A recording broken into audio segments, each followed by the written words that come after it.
Hello and welcome to Weekly Affirmations, the show that gets your weekend kicked off right. I am Strix, your host, and I think we should start off with our theme song today. Joe? Oh, I said a weekly affirmations, a positive feel-good show. Yeah. The most positive thing on this channel called Hyper Rapid Power Go. It's pretty decent. Hello everybody, it is wonderful to see you again. I see all of you in chat, so many familiar faces and some new ones. If you're new to the channel and you haven't introduced yourself yet, please say hi. Uh-oh, Hyper Rapid Power Go! Yes! We'll find out. Hashtag Ask Technology would like to start off the affirmations with one for Anna Strix in chat. Awesome, so that was from KatieCat3000, and if you're confused about just what happened, I will explain it in a second. But somebody donated, and they get to dedicate an affirmation either to themselves or someone else. In this case, me and Miss Anna, and chat. So thank you, KatieCat. Did you know that you and me and chat are all flamboyant, befriending elves? Actually, yeah, I did know that. no, that was pretty spot on. Yeah. Flamboyant, befriending elves. Thanks, KatieCat. I believe it. Thanks, Anna. It's good to see you. For like 30 seconds. 30 seconds. Bye. We'll miss you. So let's see who we've got in here. There's a fifth reel. Oh, there's Kirby's here. What up, Kirby? Kirby! Geek of Oz, Chum Chum Jim, Finatook, Paradigm Shift, Small Fry. Oh my gosh, all my friends Everyone's are here. That is so exciting. So, there's a few things to explain before we launch into today. But the first thing we're going to do is introduce ourselves. So this is Weekly Affirmations, a show about indie and freeform RPGs in the analog space, so non-digital. I know, mind-blowing, right? Oh, thank you, Airdinks, for resubbing for another month. That is awesome. Thank you. Can we get some sub-hype in there? Ooh! Sub-hype. And a fifth reel just resubbed for 4 months. Awesome. 4 months in a row. Nice. You guys are in a good mood today. I like this. Okay, so Weekly Affirmations. It's a show about games that basically are about feelings, which you know that I am terrified of, which is why we do it. Right? Feelings are scary. So scary, which Bury is them why down. we confront them in the most positive way. Awesome. That's what she said. That's what she said. I was going with her. Just playing off of it. So I'm Strix. I am a game designer, a gaming academic. I write really boring papers about play and psychology. No one reads them. And also a diversity and inclusion advocate. So I work with companies to make games more awesome for more people. I have a day job too. Hyper Rapid Power Go! That's what rapids do, right? Can I get an affirmation for Small Fry? Also yay for Strix, Elves, and hashtag Ask Technology. As technology for life. So there's. I always have to explain this to the guests because they never know what's going on. We're scared. Yeah, we're very scared. Let us out. They won't let us So leave. on the channel as a whole, right? My show is just a part of it. There is another show called Corpse Sends, and it's about Shadowrun. Oh. And there is a metagame that the viewers play where they back certain groups. As Technology is one of those groups, right? And I'm an As Technology backer, I'm one of them, so that's why I always do shout outs to As Technology. But there are other ones that will donate as well. So there's this other game that's going on while we're playing, but it's totally cool for us too, so that's what that is. Got it. Yep. Nice. I should just have a blurb written down so I can say it every time. Standardized. The game within the game. This one is for Small Fry, and let's see what we have today. Ooh, you're gonna like this one. Small Fry, you are a fascinating, bemusing Medusa. She said it. And I think you can interpret that one of two ways. You could go with the jellyfish, or you could go with, Yeah. the hair person. Of Greek The hair mythology. person. I like that. The hair person. The hair person. Yeah. Okay, so again, I'm Strix. I just told you who I was, and 3 things that I like today are orange tie-dye, because that's freaking rad. Get it. I really love buttercream frosting on cupcakes. I don't really want your other stuff. I don't want the Philadelphia cream cheese, whatever. I want the buttercream. I don't want to feel it congealing in my veins as I eat it. Beautiful. The third thing that I love is stand-up paddleboarding. It's been a beautiful week here in Seattle, and I can't wait to get out on the water. I am super excited to be in the ocean. So that's me. Joining me today, I have 3 guests, and I'm gonna let them introduce themselves, but this has been Robbins, the creator of Microscope. Ooh. We have Alex, Hyper Rabbit Power Go! You guys are getting it. I just chime in at the last second with very loud though. Why are no one having flowers in their hair? It is Midsummer Eve. Why is there no midsummer pole in the studio? It is Midsummer Eve. Hash said or dash crook crows ate my leftover herring. So that was from Corpin Flagger. We call him Corpin. We have this sort of raven connection. My last name is Patran. It means raven. He loves ravens. We connect on this thing. But the Seder Croup hashtag was, again, one of those Corp sends companies. Right. So they're getting in on the game here. Wait, they're backing a different corp than you do? Oh, yeah. Whoa! It's allowed. Oh, whoa! That's Hey, still pretty this harsh. getting- No. It's like, I'm the god emperor of Dune. I have to have some people fighting against Okay. me. It's Yes, interesting. play them ones Can against you put it each like other. that? Yes, Behind okay, it? that makes more sense. Hashtag hair person. Yes, now we go. Hashtag hair person. Thank you. Okay, so Corbin, this one is for you. I hope that you have an amazing and positive weekend because you are a helpful, thundering koala. Ooh, koala. A helpful, thundering koala. That part is magical important. sound too. That was wonderful. Isn't it? Because it's a thundering koala would be Well, thundering koala is helpful. I just kind of Terrifying. pictured like Thor as a koala. Yeah. And he is Australian, so it kind of works. Helpful. the affirmations Yeah. must flow. Oh, I love you, David rules. Oh, I wish we had some flowers in a maypole. We could do the. We can bring them Yeah, we in. can definitely bring go them around into the fiction. Hyper Rabbit Power Go!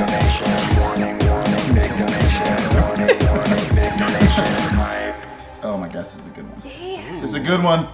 They're all good. It You're all just good. I became love my birthday. Can I get an affirmation, please? Hashtag time zone magic, hashtag game feels, hash set or dash crub. Absolutely, 4am Critter. Happy birthday. I love having you around the channel. You're a great member of the community. I hope that you have a wonderful day. I know that it is a weird time zone thing, so thank you for joining me so late at night from where you are. And, oh, this is so great. Do you want to know what your affirmation is? Because I have it. So, you are a fancy, cackling musk ox. I'll say that one more time. Take two. Take two. A fancy, cackling musk ox. There we go. We even get the second sound. Yes. Now, I'm curious what a fancy, cackling musk ox would actually sound like. Would sound like? Would sound like. Me. I would say that's probably. That's like it's close. That is fancy. It's That- in the yeah, ballpark. I could hear the monocle. Yeah, That was right? Yeah, fancy. definitely. I There was could- certainly a monocle. Definitely. Because Connected to I a imagine pocket. like a. Cravat. Yeah, Yes. that's pretty good. That's more of a fancy cackling like regular ox. That's Oh, true. it is on. It is Yeah. an ox off now. Yeah, ox off. Hashtag ox off. I did not foresee this. And finally, if I can get through here, this is Markus. And I remember Hi. Marcus's name by calling him Marcus Aurelius in my head. That's everyone But does. now you know. So, Ben, I would love to hear more about you and 3 things that you are enjoying right now. So I'm Ben Robbins, and as you said, I made Microscope. I made another game called Kingdom. I play games all the time. It's what I do. But more importantly, I play games with awesome other people, which is what makes the game work. The contributions of other people. And to that end, I run a group called Story Game Seattle, which meets every week, and people who've never played role-playing games before, come and sit down with total strangers and make amazing, scary, dangerous masterworks. And if it goes right, and sometimes it does, that by the end they get up and they basically want to give each other big hugs because they're like, that was an awesome thing we made together. We created this thing that I could not have foreseen by myself. And it just increases the love and respect between people. Yeah, and that's I love it. awesome. I couldn't live without it. It's great. I love coffee. We know that. I love the works of Talbot Mundy, the author. Yeah. And I love people who think. So think. Nice. Absolutely. That's good. I do. None of this Oxen Mafia stuff up in here. I'm watching you guys. Hyper Rapid Power. Go! I feel like I'm gonna summon gonna get Captain it. Planet. I'd love to see if this affirmation can top a pegacorn or Jabberwocky. Also keep being awesome, hashtag as technology. Awesome. So that was from Geek of Oz, another As Technology member. Right on, right on. Yeah. And I don't know if I can top a peckercorn, but I will give it my best shot. So, Geek of Oz, today you are a quiet, blinking leprechaun. It's like a nice understated.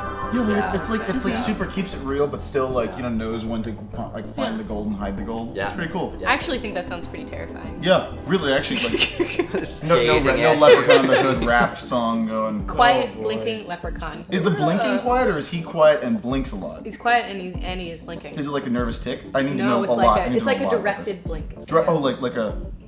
Like a really understated Leonardo DiCaprio in a serious role kind of Exactly. blink. Yeah, cool. Strix fact: Musk's oxes came out of an epic fight with Paul Bunyan in Strix. Believe it.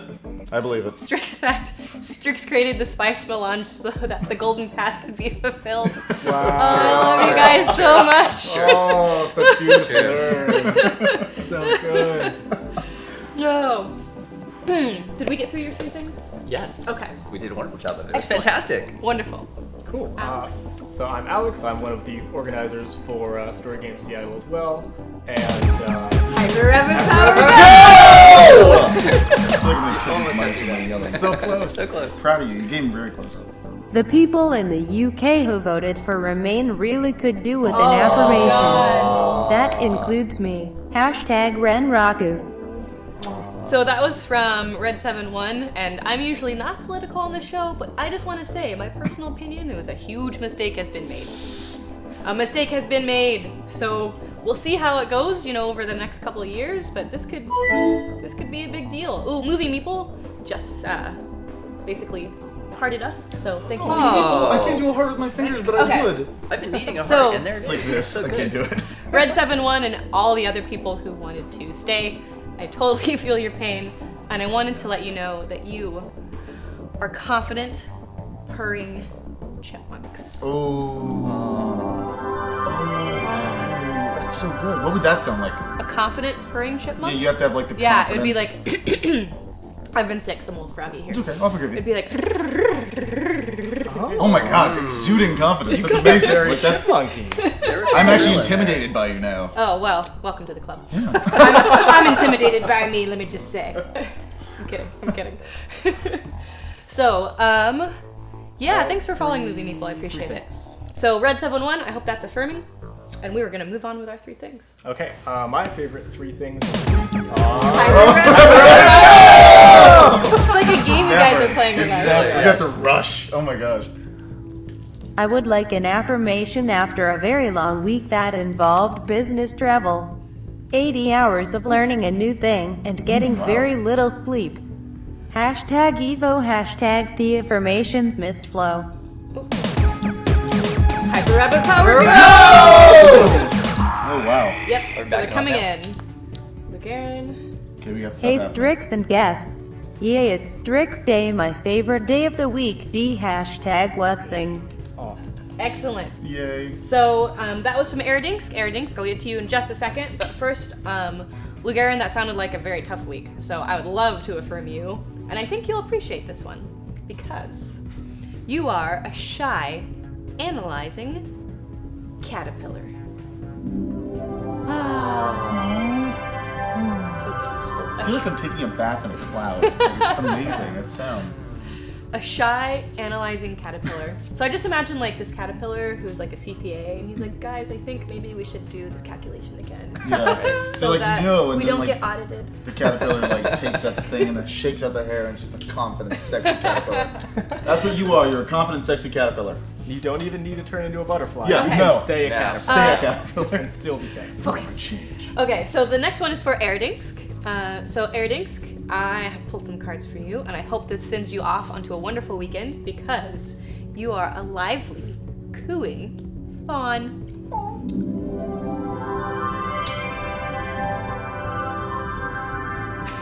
A lively, cooing fawn. That's beautiful. Hyper Rabbit Power. Aw, that's awesome. Please affirm our guest Alex. #game feels #set or #cruck. That's awesome. First time I've been affirmed. Thank you.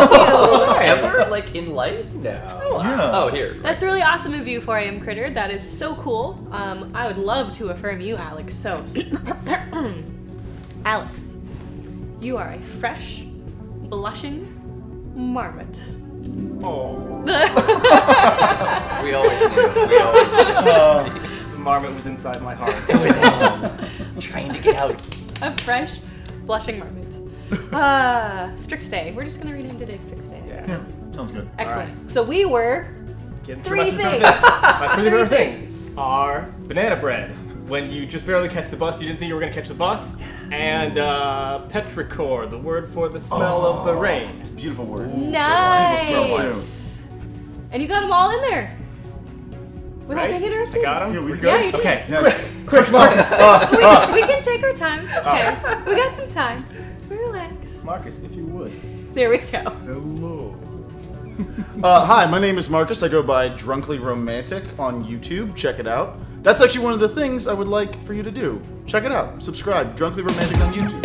Hyper rapid power go. Let's do it. Strix, please affirm Connor now to make up how mean you will be to him later. Hashtag Evo, hashtag Defa. Okay, so for you guys, I'm on a show after this called Death from Above. We destroy BattleTech warrior miniatures and roleplay and stuff, and it's fun. Connor is one of my co-stars, and our characters are, well, you'll see. Oh, at loggerheads. Ah, yes. So Connor, this one is for you. I hope someone tweets it to you, because I won't be seeing you later because you're out of town today, but soon we'll be at loggerheads. So, you are a powerful, appreciating gnome.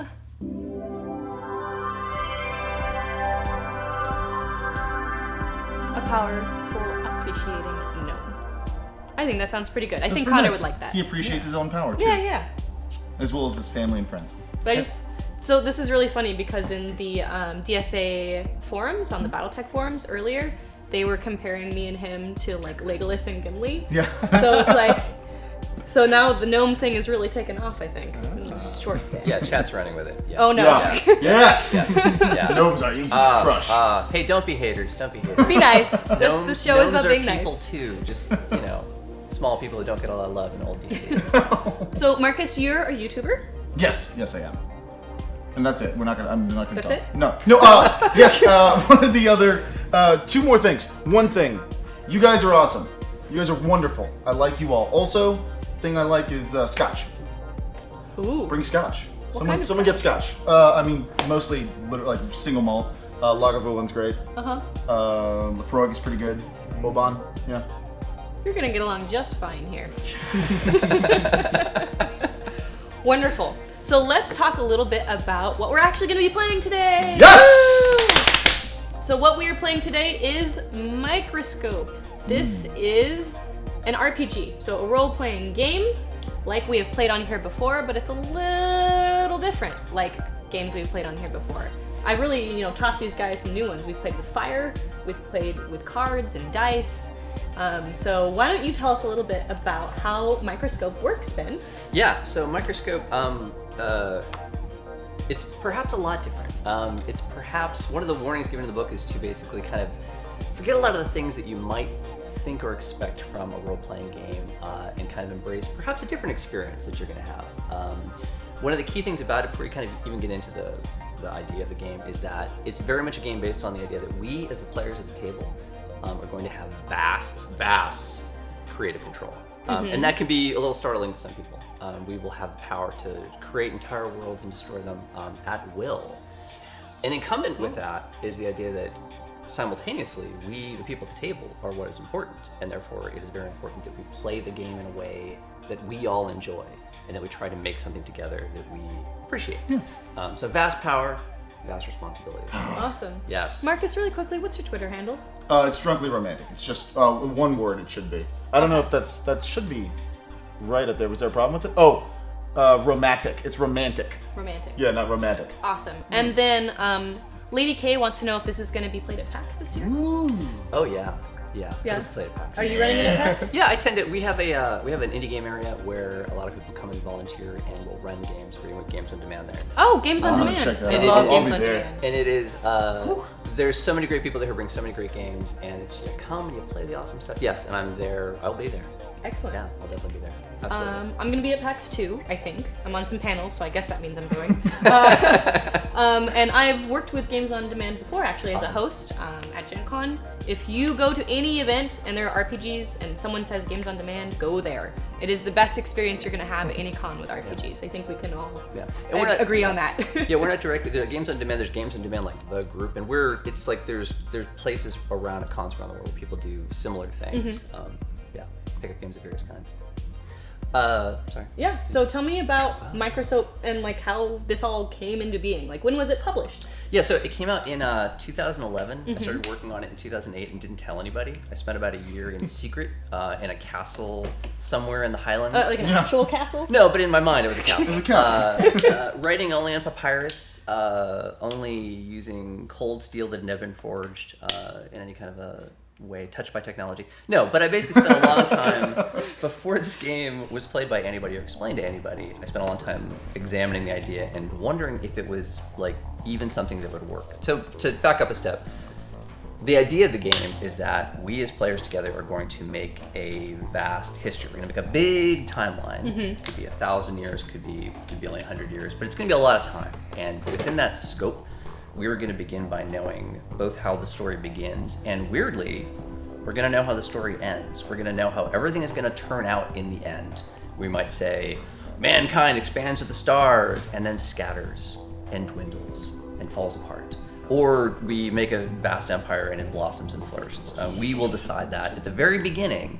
And you might say, well, that's kind of boring because I know how the story's going to end before it even starts. But don't we know how all stories Well, end? how you get there is the journey, you know? Exactly. Yeah. And not only how you get there, but what's interesting is by knowing the ending, it frees us from some elements of suspense. We don't have to argue over how it ends. Like, if I blow up a city, I mean, in the fiction, we stop wondering. We don't have to argue or fight or struggle over like what happens to that city. We know what happens. We know how it ends, so we can go back and kind of explore the beauty of how it got to that point. The thing. So it frees us up to explore different elements of the fiction.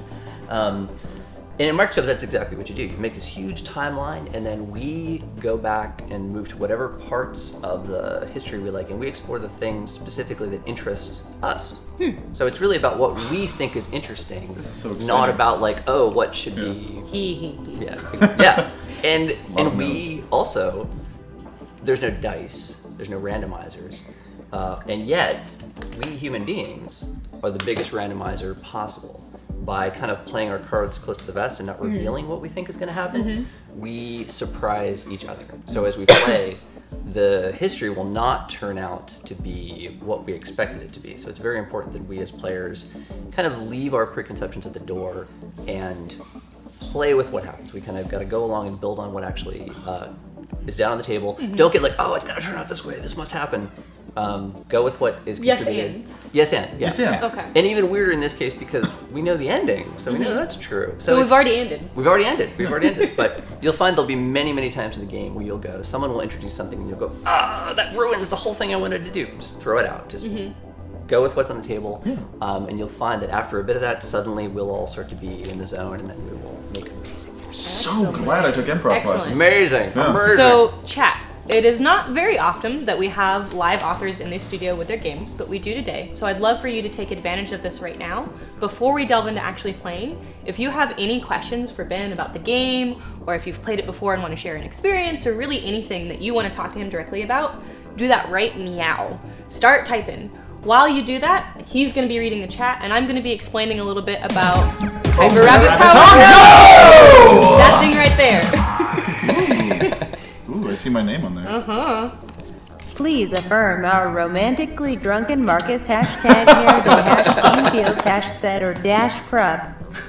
Also, thanks for everyone in the chat who's posting pictures of scotch and saying, get me scotch. Excellent. Appreciate you guys. So that was from 4am Critter, whose birthday it is today. Happy birthday, 4am Critter. You're amazing. And he wants to affirm you. Or he or she. Sorry, I actually don't know what your gender is, 4am Critter. Sorry for It's getting a assuming. little... What, I can't read in it. It'll recombobulate there. So, Marcus. Yes. You are a witty, Yes. achieving Believe it. Hydra. So many Yes! That's all I've wanted my entire life. Hydra. Hail Hydra! So good. A witty, achieving Hydra. We just Oh my have God. things for multiple. Yeah, I know. It's just Out of kind the of head. crazy. Yeah. I Okay, love it. so Thank you. Wow, happy birthday. Single malts. Thank you. Small so fry. chat's asking you some Yeah, a questions. couple questions. So before you answer them really quickly, what we've been doing with these weird affirmation things is anytime someone donates or subscribes, they get an affirmation directly from me, personally to them, from our lovely affirmation matrix. You can have it directed at you, or you can dedicate it to someone else. That's especially cool, because then lots of people have good feelings, which is what we like on this show. The secondary thing that we do, if you don't have the money right now, that's totally understandable. We'd still love for you to interact, and that's through chat itself, or on Twitter with the hashtag GameFeels. Power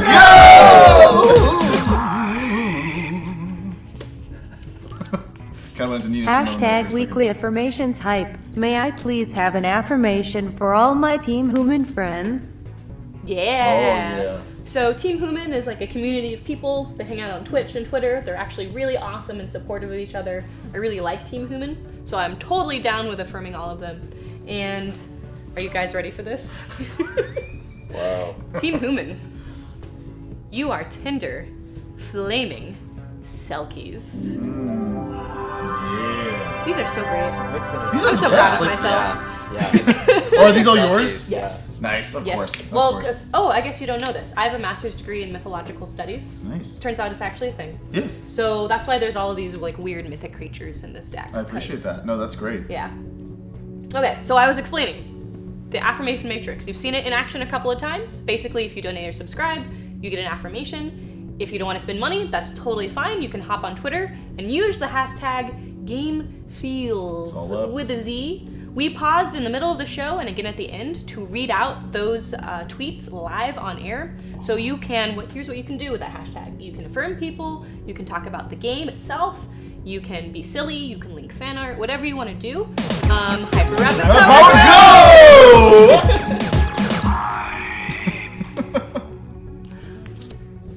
Strix, can we please get an affirmation for Mord from 3? Hashtag Evo. 3. Yes. So, word from 3. Oh, someone posted with something. Yes, Selkies are a creature. They take off their skin. They're kind of like a shapeshifter. They're kind of awesome, but they may drown you. It's okay. I mean, that comes with any dating on Tinder. Relationships, Yeah, yeah. it's just Yeah. this is how it works. Yes, drowning. Yeah. Positivity. You can So, drown in your feelings. It was Mord Framer 3. Mord Framer 3. I believe so. I think I got it. Yeah, Mord from 3. It's kind of popping up right there. Oh, there it is. Mord Fram 3. All Got the it. shipping. Oh no, not the shipping, guys. the Don't shipping. start with the shipping. Start the shipping. No, it's too early for the shipping. No. Okay, so Mord from 3, I want you to feel affirmed today. So I want to let you know that you are a tenacious, buzzing yeti. Who wants to feel what that sounds like? I feel like picking. I think it's got to be like sort of a. Oh you my can feel the gosh, that's tenacity. excellent. I felt the tenacity in my bones. Like, that is fantastic. You're really Alex, that was performing New Orleans. on point. That was good. Yeah. That was like a full On yes. point. That was good. Are you in the new Scorsese film? Like, damn, that's good. So I've met hashtag a game lot of feels. Yeah. All right, so we've got that covered. Maybe we want to get these questions before Yep. they go away. So Yep. why don't you go for it? So I'll list them off real quick just to show that I didn't miss any of them. What's your inspiration for the game? When playing for the first time, what would you recommend? And then a lovely observation about how great it is. Well, lovely hyper And what's your favorite Power Ranger? Hyper that Rapid me? Power Go. Yeah. Whoa! We're a little late, but it's fine. The feelings there. No, we can still Oh, I Power can- Ranger. Also, Thank Ben you. needs an affirmation to hashtag Game Feels #set or #crop hashtag Creative Game Design. So 4 AM Critter is on fire today. I feel like the birthday thing is really working out for you so far.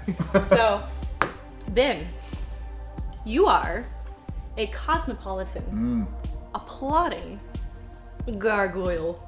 True.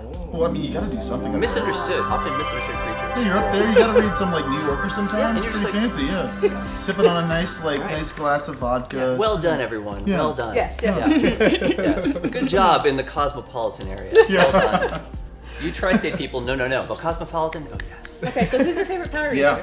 So, And I feel like there is a right answer. yeah, there is a right answer. So if you go back to like Son of Green Ranger, the Green Ranger betrayal arc, following then the reemergence of the White Ranger, that was some good stuff. That was some good. I think That was I'm getting good right. Is that right? television. That Yeah, was that was good right. television. That was That right. was like gripping arc. The evil brother, but then he's popular. Oh, so good.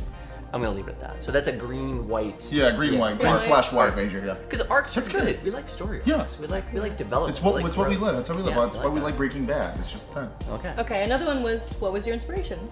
Oh, that's a big one. The inspiration was, for decades I played a lot of D&D. I was the game master for a long, long time. And I really enjoyed it. I really enjoyed world building. It was a lot of fun.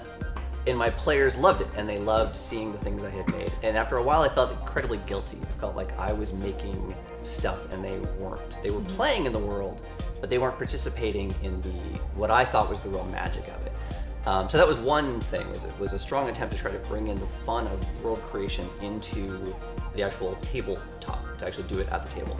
Another thing is there's a separate aspect of it, which is basically very much about player equality and voice, which is that a lot of, we have the stereotypes of women at the table being shouted down, or not shouted down, but not having a voice, quiet players of any kind not having a voice.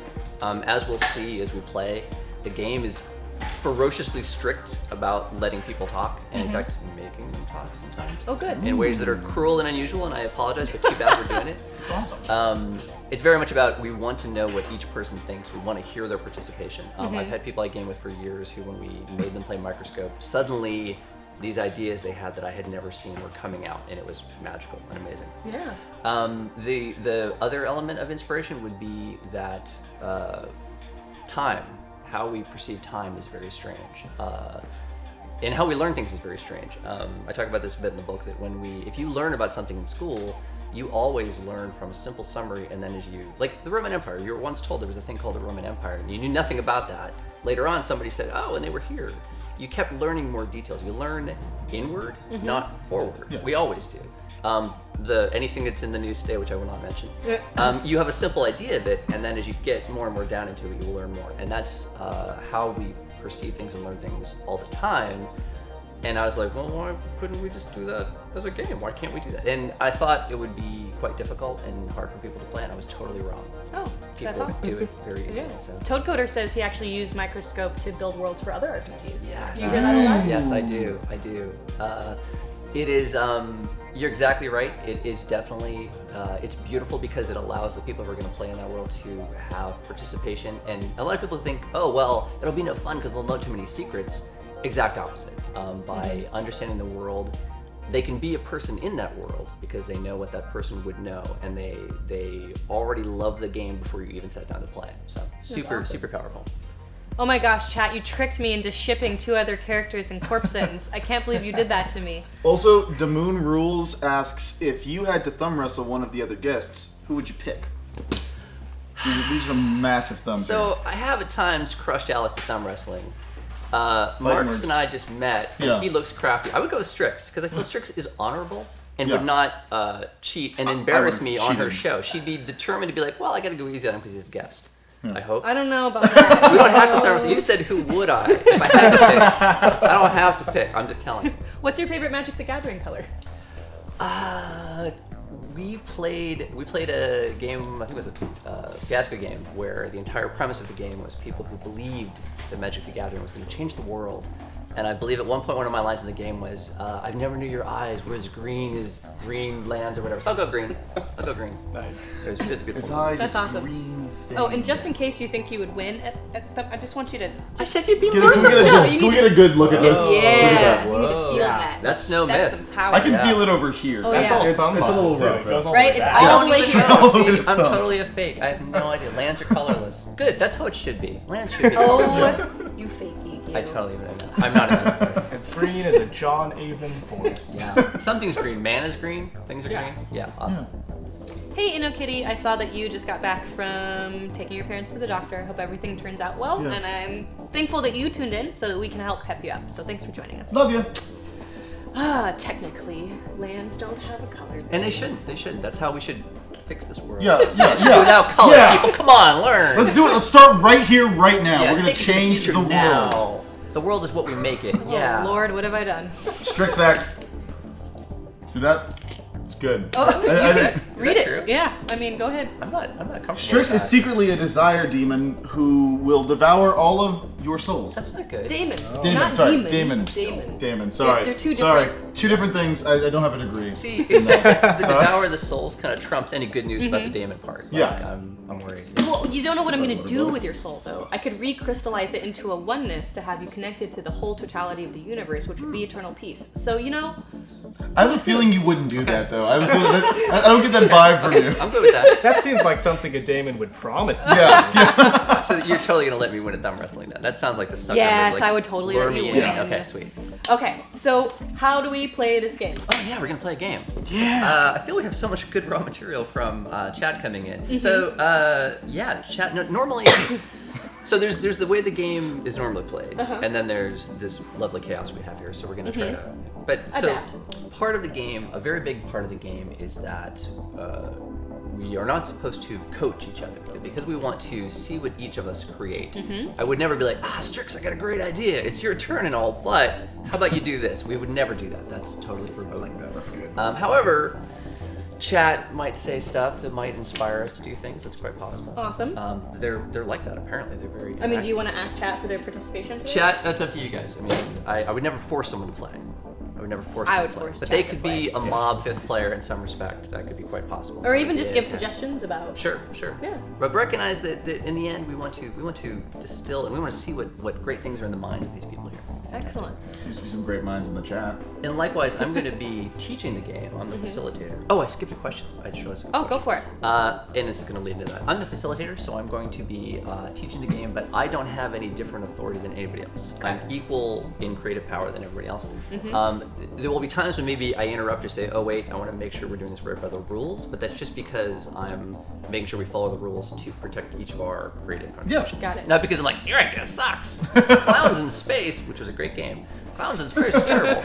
Toad Coder, no more dances with vulvas.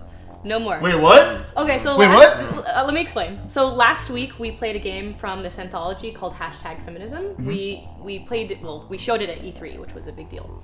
And so we played a game called 6016, but there was also a side game that chat was playing called Dances with Vulvas. And it's really simple. All you do is take movie titles and you replace one word with the word vulva, and you see how many you can get to. This sounds fantastic. It's supposed to be a 5-minute game where you get to 50, and if you win, you get, honorary vulva titles. Yeah. They played for 2.5 hours in chat That sounds. Yeah. without Chat. stopping. Chat is the best. It was. You guys I mean, are. it was fabulous. I'm glad it's over.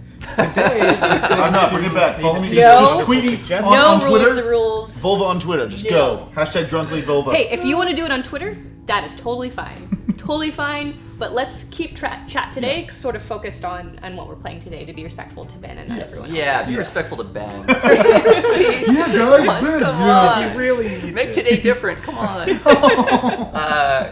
So the question I missed was learning for the first time, Yeah. how to play it. There's a chapter in the book about teaching the game. The important thing is that a lot of times if people have played games like this before, the first time out, they're going to be drunk with power. They're going to go, wait, I can destroy a city, I can make up anything I want, I can do crazy things, and they will. They will blow up planets, they'll have Justin Bieber come into the game. So And you'll, people like let out their ids and Godzilla a little. they're testing the boundaries. They kind of go like, can I do that? Is Like a that legal? kid. Like a kid Yeah, learning. yeah, things. it's dangerous. And sometimes you got to just let people do that initially. Another approach is to start with something. I recommend starting with something very specific and very what might seem overly simple or overly simple, and then sticking with that. The creativity will come out in the middle. The creativity will not come out at the beginning. But recognizing that sometimes the best way to play the game is to strictly enforce the rules. And that sounds draconian, but the reason you're doing it is because you're enforcing the rules so that everybody gets to play and participate. And that people don't unintentionally step on each other, which, with the vast powers, we were all like Godzillas up in here. We were like creative Godzillas with yeah. power. Just So. the id comes out and you're like, "Arr, Yeah, arr, you just, I got a great idea, it's arr, fantastic, it's my this idea, thing. Yeah. blah." Okay, great. Yeah. So I'm going to cap that with a quick discussion of the X card, if that's okay. Awesome. All right, so most of you, hopefully by now, are familiar with the X card. If it looks really simple, that's because it is. It's literally an X on a card. However, the X card is a very important game mechanic that I include with all of my games. It was invented by John Stravolopoulos. He's one of my very, very good friends. And it's basically a mechanic for dealing with boundaries. The whole point of playing a game is that you have fun. So if there's content in the game that is making you not have fun, probably you don't want it in there. And so the X card is used basically by someone tapping it when something comes up that they don't like. So let's say Alex is like, giant spider suddenly breaks in and bites your neck, and I'm like, I hate giant spiders, this is not fun anymore, X card. We all understand that that's a boundary. We retcon the spiders right out, and he says instead, oh my gosh, they busted and it's a bunch of snakes. And I'm like, that's cool, I like snakes, they're fine. Right? Yeah. But this is a way for us to say, hey, that's a boundary for me, without breaking play or slowing us down or having to be like, whoa, dude, are we having interpersonal problems here? It's good, I like that. Safety is always paramount in games, especially games where there are emotions. This is more of a world-building game, but you never know. So the X card is here, and we are supposed to use it. This is not a punishment. This is not something that's bad. We want to X card usually at least once or twice in the beginning, just get a feel of it, and then move on so that we know that we're comfortable. The X card is useless if you never use it. So it's not just having it on the table that's important, it's having the cultural expectations at your table that you can and will use it. That's the important part. Actually, I would probably, because we use so many things for Game Seattle, I think even if you don't use it, even the discussion you just had is powerful because it tells people we're adults and we're going to look out for stuff like that. So even if no one ever uses it, it's still, we have upped our game already. Our game just upped. It's fantastic. Yeah. Our game just upped. And just so you guys know, in the indie community right now, there's a lot of designers who are having a hot debate about in-game safety and debriefs. And debriefs is something that we're actually going to talk about later on in the show, in a couple more episodes. But it's, again, safety mechanics and how to do them right. We're really exploring the edges of what all of this game stuff means. That's why we're indies. And it's really cool right now to see this thought process in vivo as it evolves in the community itself among almost all the prominent designers. So it's really neat being in that space. I've been following it and sort of participating because I've been busy working, but I don't know, it seems cool that we're discussing what a debrief is for and how to do it right and not screwing it up. Yeah. Okay. So that's the X card, a little bit about safety. You guys are used to this for me. Let's continue. What do we actually do to start? To begin the game, there's a little intro. If you were playing for the first time, for example, I would strongly recommend that you take turns and read aloud page 7, the Magic Page 7. We're not going to do that. We're going to be a little more fluid here. All right. As we described, this game is going to be one where we're going to make a big history. We're going to explore the middle. Key bit, as always, is we never ever want to contradict something we've established, even if that's the spirit of something.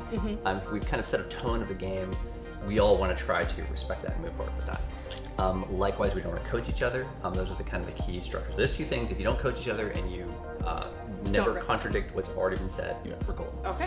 To begin with, we're going to take a giant step and we're going to say, what is a simple summary of this vast history we're going to make? And this can be, an example might be like the mankind spreads to the stars, Donald Trump gets elected and the world goes to hell. Anything like that would be a simple overview. There's so many possibilities at this point. If we kind of go like, oh my God, I don't know what to think. There are ways we can kind of pick really short prompts that will get us going. But the key thing to recognize is that this summary we're coming up with now will seem simple and kind of boring, because it's only the beginning. It's the kernel. Does anybody have any? You guys have just heard about Microscope. You have any thoughts? I do have a question. Have you guys played this before? You've all played it? So I'm the only one who hasn't played it. Go easy on me. I don't. I'm still learning. No, it's not like that. It's not like that. Okay, You'll good. pick it up. It's right. super Good. Okay, friendly. awesome. We talked about it. It sounds awesome. It sounds fantastic. So we talked about what did we have from chapter? We had maypoles. We had Ooh, summer solstice. summer We have solstice shipping thing. vulvas too. Do we want to have some? I feel like the strawberry solstice. We could have like the seasons going amok. Like we could get into kind of like the world is changing as the seasons stop shifting. I'm just throwing stuff out. I'm on board with that, yeah. Something like that? Yeah. Okay, Sort that's of like good. a Sounds good. slightly climate change, but in a fantasy environment. Fantasy type climate thing. change. Yeah. Excellent. Cool with that? I'm on Awesome. board. Okay. Sweet. So that would be kind of the simple summary of our history.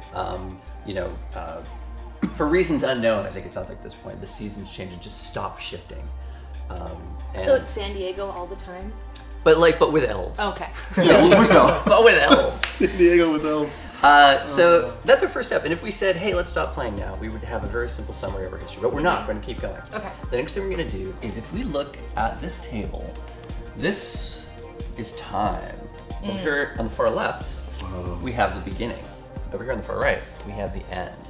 And those are the bookends of our history. The history starts here. The history travels forward. It's upside down to you guys, sorry. The history ends over here. obviously time keeps going, but this is just where we choose as storytellers to begin and end our story. This is the part that interests us. So the first thing we do is and at this point of the game, we are collaborating. We're totally going to chat, we're going to brainstorm. There's going to be a point later where we stop doing that, and I will be very specific about when that is. But right now, we're brainstorming. Yeah. How do we think this story starts? What is the beginning? If we think of like, what is a period of time at which this begins? Are things fine still? Is it when things first are going weird? What? What do you guys think? A new moon appears. A new moon Like a appears. second moon, or like just the old second ones? Like I'm done. Yeah. I'm out of here, and then You guys cool with that? that sounds good. That sounds fantastic. Yeah. Have you guys ever seen the movie Melancholia? Oh my gosh, it's amazing. Oh, it's the Kristen Dunst one. Yeah, Kirsten Dunst. Yeah. Yeah. That's where I just That's pulled good. that Nice. from. And that is stealing material. Awesome. Excellent. We love that. Yes. Simple is fantastic. I'm gonna try to write in nice big letters with my terrible handwriting. Silly Sony says San Diego with elves, so San Diego. Yes. Yay. I agree. It's exactly what it's like already. So let's ask a question about this thing. When we hear that, when we the players hear that, does that feel like uplifting and positive, or does it feel bad? Does it feel light, or does it feel dark? The San Diego thing? Or No, the moon. the new moon. Okay, I was thinking I had some San Diego. And we know so little about that. Just go with your gut. We're never wrong. We're gonna ask this question a lot, and we're never wrong. It's unnerving. Feels It would be unnerving. unnerving a little bit. I mean, it'd be kind of cool to look at, but like, what the hell? Yeah. How's it feel? Fine with me. Does it feel dark? No, it doesn't feel dark. It feels feels good. unknown. Oh, got it. Okay. See, what do you think? I'm gonna go with dark. I think that's kind of a foreboding type thing. Can we come to a consensus? Can we agree on one or the other? We got dark, we got light. I feel like unnerving is Yeah. the right balance there. So that sounds dark then. So like Okay. people are kind of edgy, right? Okay. And it doesn't have to be extreme, just like in a general tonal sense. Okay, got it. So because of that, I'm gonna write a big circle on this card. I'm gonna kind of fill it in. So tell me, is this a mechanic of the game where you label it dark or light? It is! And fascinatingly enough, it has zero mechanical impact. You heard me say it to the camera. But that's not what's important. What's important is our brains. Our brains, by picking that, are getting on the same page about what we think it means. As you'll see later on, it'll have other psychological effects. So that's our beginning. A new moon appears. Time passes. A bunch of things happen. We don't know what they are yet. And then our story comes to an end. How does this whole thing end?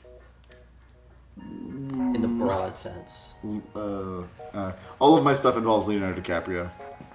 He's a good actor. Yeah. I feel like he would save the day by fighting the new moon. Well, that's a good question. Does it end well? Do we solve yeah. this problem? Do we fix the seasons? Do we fix it or do we not? Do Or we is it just like eternal spring? Does Leo It's fail always us? awesome. Leo doesn't like spring because he can't film good movies. Eternal winter, eternal spring, normal seasons. How do we feel?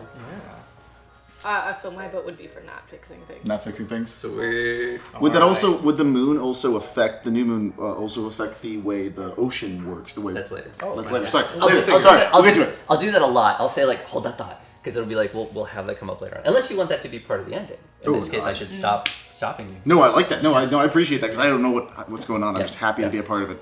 I'm all about. So 4M Critter. I didn't see the video of the second moon about the Earth orbit, but I saw the article. And I went, it's probably another. Ever since they got rid of Pluto, I just don't care anymore. I'm pretty mad about that. So, I don't. Whatever celestial bodies, whatever. That's the game I want to play to bring back Pluto. I want the Pluto. Yeah, Pluto. Celestial body positive. So you were voting for we don't fix it. Okay. So we lock up. We have no more seasons. Which kind of season do we end on? Winter, spring, summer? Ooh. Is eternal winter? Winter is coming and staying Ooh. for the holidays. Or eternal spring, which could be equally bad. Yeah, How's it feel? that would mess up a lot of things. Simple question. There's no wrong answer. I really like the theme of an eternal autumn. I don't know how that would work. You would just have Leaves. harvests going on forever. Leaves everywhere. It feels kind of over the garden wall. I like it. I'm Eternal thinking. autumn. Wait, we eternal autumn? I'm down. Sweet. And again, these are just kind of the bookends. Eternal with an E. Yeah. The And there's pumpkin spice. Pumpkin spice must flow. Oh, the memes, they're combining. And again, Is this light or dark? Do we feel good or bad about this? Do we feel this is... And things could be like terrible and yet still uplifting. It's whatever we feel like. How do we feel like people are handling this? I mean, I would love it because I would just write pathetic poetry all the time, forever. Wear your best sweater all the time. All the time. I kind of love it now. Leo commands the spaceship Titanic 2. It does not end well. That is a pitch for... Yes. Thank you, that's a great one. I think I've read that game online. So yeah, winter is never coming. Quite right. So do we feel good about this? Are we coping with it? It's rough, but I can manage. Yeah. Okay, cool. Our history ends light. It's This nice is at music, the too. end. I've written end bookmark, start bookmark, end bookmark. So now, if we Should we stop... turn it for the camera, or can they? Yeah, can you guys cope with this? What you hear is what's more important. What I write down is basically not important at all, but what you hear is important. If we stop now, we now have a little bit more knowledge about this issue. We know this moon appears. Oh wait, now I'm freaked out because this is now. Sorry. Oh, sorry. Sorry. There we go. Totally different story. I was like, ah! This moon appears, a bunch of stuff happens, and then things settle into this eternal autumn. We're done. We can just go home now. That's fantastic. End of game. Good story. And yet, we're going to keep going. We're going to explore more. And memorize this point where we think this is so simple, because it's going to get stranger still. Nice. But before we get on to the real strange bit, we're going to do a thing. We're going to take a little sidestep. Okay. Yes, that is the Stealth Cruiser FTL music. That's fantastic. Oh, is there- there's a FTL Strix music? fact. The FTL music is fantastic. Strix fact. Strix overrode the demotion of Pluto, but made the International Astronomical Union feel so bad about it. She was kind and kept it demoted. Much like the thumb wrestling, see? Merciful. Merciful Strix. The golden path. So the pause we're going to take is to get us on the same page. We've been very loose about kind of like, oh, it's a fantasy role, we don't know. But that could mean so many things. It could mean so many things. So what we're going to do now is a step called the palette, where we are going to talk amongst ourselves and we're going to establish things that are always allowed in this game and things that are never allowed in this game. And this is not like the X card. This is not about, it could be, but that's not the intent of it. It's basically to get us on the same page about the kind of ingredients that we think belong in this fiction. And the way it's going to work is we're each going to take a turn, and you can either add something in the yes column, meaning yes, this is always allowed in the game, even if you didn't expect it, or in the no column, meaning no matter how much you think this belongs in this kind of a game, we can't have it. So can you maybe give us one or two examples? Totally. Say, and I'm going to make whenever I use examples, I'm going to make examples that do not apply to this game. Okay. So I will not be prompting people. Say we're playing a pirate game. We're doing Pirates in the Caribbean. And somebody's like, hey, you know what though? Robots. That's surprising. I would want to know that you wanted robots to begin with. And that's the point of this process, is to get out in the open any surprises we have secret in our heart that we really want. We want to get all the surprises of content out of the way now. We want to open our hearts to our secrets. And this part is a discussion, so we will negotiate. And you'll be like, what do you mean, robots? And you'll tell me, and I'll go, on second thought, that's fantastic. Yeah, do you mean like androids, or are they sentient? Clockworky, clockwork pirate robots. Let's play that game. And the important thing is, because this step is before the actual fiction, this is just like hypotheticals. We're talking about, we're not like crushing each other's creations, we're just talking about parameters, what we want in the game. fences. Yeah. And so again, if it's a yes, it's allowed in the game. If it's a no, it's never allowed. We're each gonna take a turn, and then after we've each gone, we can all go again. But we'll just keep doing that. And the key thing is that, again, is to avoid surprises. If it seems something obvious, like, can we have trees? You don't even have to say it. Okay. Because, like, obviously trees are there. Trees. But on the other hand, if you were like, I want there to be no air, like, now is the time to say that. Yeah. Okay. Got it. You just assume that everyone assumes no. That's a bad idea. Yeah. I And played again- a game with no sunlight once. That would was be awesome. very intense. I played a game with no habitable planets. I got a lot of pushback, and I was like, come on. And they're like, okay, fine. Well, that's very space adventure-y. What is the It word? was- Yeah, Battlestar. Like space adventure. Yeah. That's a good one. We coped, but it was awkward. Okay. So, and again, so the idea here is you throw out the thing you want a yes or no, we'll talk about it, and then we'll put it down. So if there's something you're kind of like not sure about, feel free to throw it out there. Okay. I know a thing I want to start with. do you A wanna yes. Throw it in. I want to start with a yes for ghosts. Yes, ghosts. Nice. Ooh, I like Awesome. those. And not just human ghosts, but like, what is the word I'm looking for? Like spirits, anima. kinda- Yeah, anima. So ghosts of like rocks and trees Awesome. and Cool. the Gaia, Awesome. Yeah. whatever. Ghosts. Ghosts. Which leads Nature into my spirits. Captain Planet, yes. So yes, ghosts, nature spirits kind of thing. Yeah. Awesome. one stipulation that's not a rule, but kind of like a good advice is time travel and immortality are both a little bit weird because we're trying to explore a long chunk of time. If we just make like immortal characters, they just sit around for the whole history and they keep reappearing. So we can do it, but it's like we do want to avoid the one guy who just keeps showing up every scene. That's really annoying. Hello. Friend computer welcomes a new thumper for science. So Striker67 just subscribed. New subscriptions get an affirmation. We don't yell rabbit stuff. We usually, it just caught me off guard. Oh, okay. So hyper rabbit power go. No one would stop us. We can just yell. We can do whatever we want. So yeah, let's see some sub hype in here.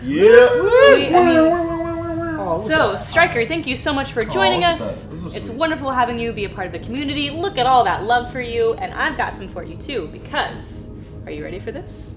You are an agreeable, admiring sprite. See, you subscribed at exactly the right time. Because it means you get an affirmation. Oh, look at all that sub hype. Yeah. Oh, that's so nice. Such a cool community you guys have here. Steverus is scared and confused. So Steverus, whenever someone subscribes, we love welcoming them to the community with some hype. That's what all those green, blue words are. They're hype words. And it's our way of showing them that they are awesome and that they are welcome and that we're a really cool place to hang out. Nice. Are they getting hype and sandwiches? Is that what's happening? Sub. Oh! Wasn't just me. See, the Yeah, whole couch. I was like, are those McDonald's hamburgers? Because they look so squished. Yeah, No, they're subs. They're sub sandwiches. That's awesome. Get it? Sub hype. I get it now. Oh. I get it. Demoon Rules is a good question. Is the entire planet stuck in whatever the weather is like in October, or is it stuck in every location's version of autumn? Oh. We're not even sure it's a planet. Yeah. It could be flatland, mythical mystery. I mean, we're in the realm of myth. Anything could be happening. Or it could even be like a dome where the programming has gone off the tracks. It could be. Yeah. But Anyway. it depends if we do. We're not fantasy- gonna. Yeah. So, so Strix has contributed yes to Ghosts and Nature Spirits. Do you guys have a yes or no? I'm gonna go with a real obvious no. No, like technology. I want this like fantasy. Like, no tech, nothing. I'm fine Let's with go that. Awesome. Yeah. No tech. No tech. Sorry, as technology. I apologize. Not even as We technology. could still have as technology, right? Wait, I missed it. What are we congratulating Vanderleest on? Where was it? What did Vanderleest do? I can't see it. No keys. Vanderleest key for you. Got a key. Oh, Vanderleest got a key. I missed that. Congratulations on That's the key. awesome. So we give away Steam keys every 5 subscribers. So, Sky Striker 67 was a 5th subscriber, so we got a new Steam key. And Nice. Vanderleest won it. That's awesome. Nice. Hooray. Yay, I love giving things away. Speaking of giving things away, I almost forgot. We have very generously donated from Ben 2 sets of Microscope, which include the original and the Explorer pack. We'll be giving these away. So there's 4 books, but we'll be giving 2 gives away, 1 set and then 1 set. You do have to be around at the end of the show. You got to be active in chat, but we are giving these away, and will you sign them? Oh, absolutely. We will absolutely sign them. With whatever name you prefer. Yeah. Yes. Okay. Please continue. Yeah, so we have 2 aspects of the palette. No tech, yes, Ghosts, Nature Spirits. Alex and Markus, do you have contributions? I want to go with since we have seasons in sort of a fantasy setting. That always makes me think of like fairy courts, where you have like the summer and winter court or the autumn and spring court and things Sealy like and the that. Unsealy. Yeah. Yeah, So yes, fairy courts. I want some fairy courts with lots of like double dealing and bargain making and kidnapping. Can we just stipulate that they are non-European fairy courts? Yeah. Yeah. Okay. I don't even know what that means. I don't know what that And means we're gonna- either, but I'm you're gonna, supporting so here's the thing. This is basically a rule. If during the game you go, hey, you said no tech, there's tech. You can basically call back to this and we'll go, oh, right. Hyper Rabbit Power Power. go!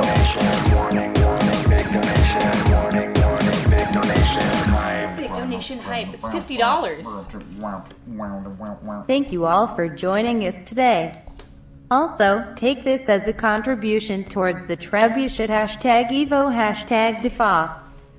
So thank you, Aaron X, for that very generous $50 donation. Holy crap.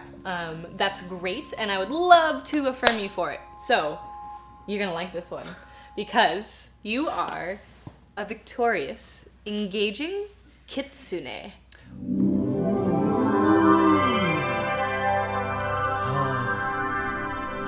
I think that's wonderful. That is wonderful. It looks like InnoKitty asked, what is the Microscope Explorer pack? Microscope Explorer is a new book that I just put out last year. It's a supplement to Microscope, so basically you have to have Microscope for it to make any sense. It gives you 3 new versions of Microscope to play, one of which is about doing a family tree, doing like an ancestral history. And one you kind of do a history focused on a particular thing, like a sword or a city or castle, location like that. And then the last one, which is the scariest one, Echo, where you use Microscope to make a history, but then also go back and travel in time to change the history. So the history that you're playing keeps changing as you play. And then your brain explodes, is basically what happens. Okay. But it's pretty fun. It also includes a bunch of other things, like seeds to get started rapidly, ways to use Microscope for world building for other campaigns, a whole bunch of stuff. It's a grab bag of things that empower you to be an awesome Microscope player, to have fun. Sweet. So we got scheming non-European fairy courts. Markus. Cool. You are What do you mean specifically by non-European? So what I mean is a lot of the times when we Westerners pull from fairy myth and lore, we pull directly from the West. There are lots of other fairy type creatures all over the world. There's Indian, there's South American. Yeah. They function slightly differently, they talk and act slightly differently, and I just think it would be more interesting to not just do the same fairies over again. And we might not be necessarily sure when we're doing that, so just let us know if it's something that's totally true. Yeah. And that's we might not be totally good at doing that, but we'll do our best. Well, that's why that's fun. We'll do because our we're best. never going to be totally good at it. in the stuff we make, I think we'll probably, in most games, we make things that don't fit really any culture. We wind up kind of drawing vaguely from things, but it'll be a unique creation all of our own with all of its flaws. Markus, what you got? Horses. Yeah, horses. I want consistently. Horses. This world, horses never not neigh. Talking horses.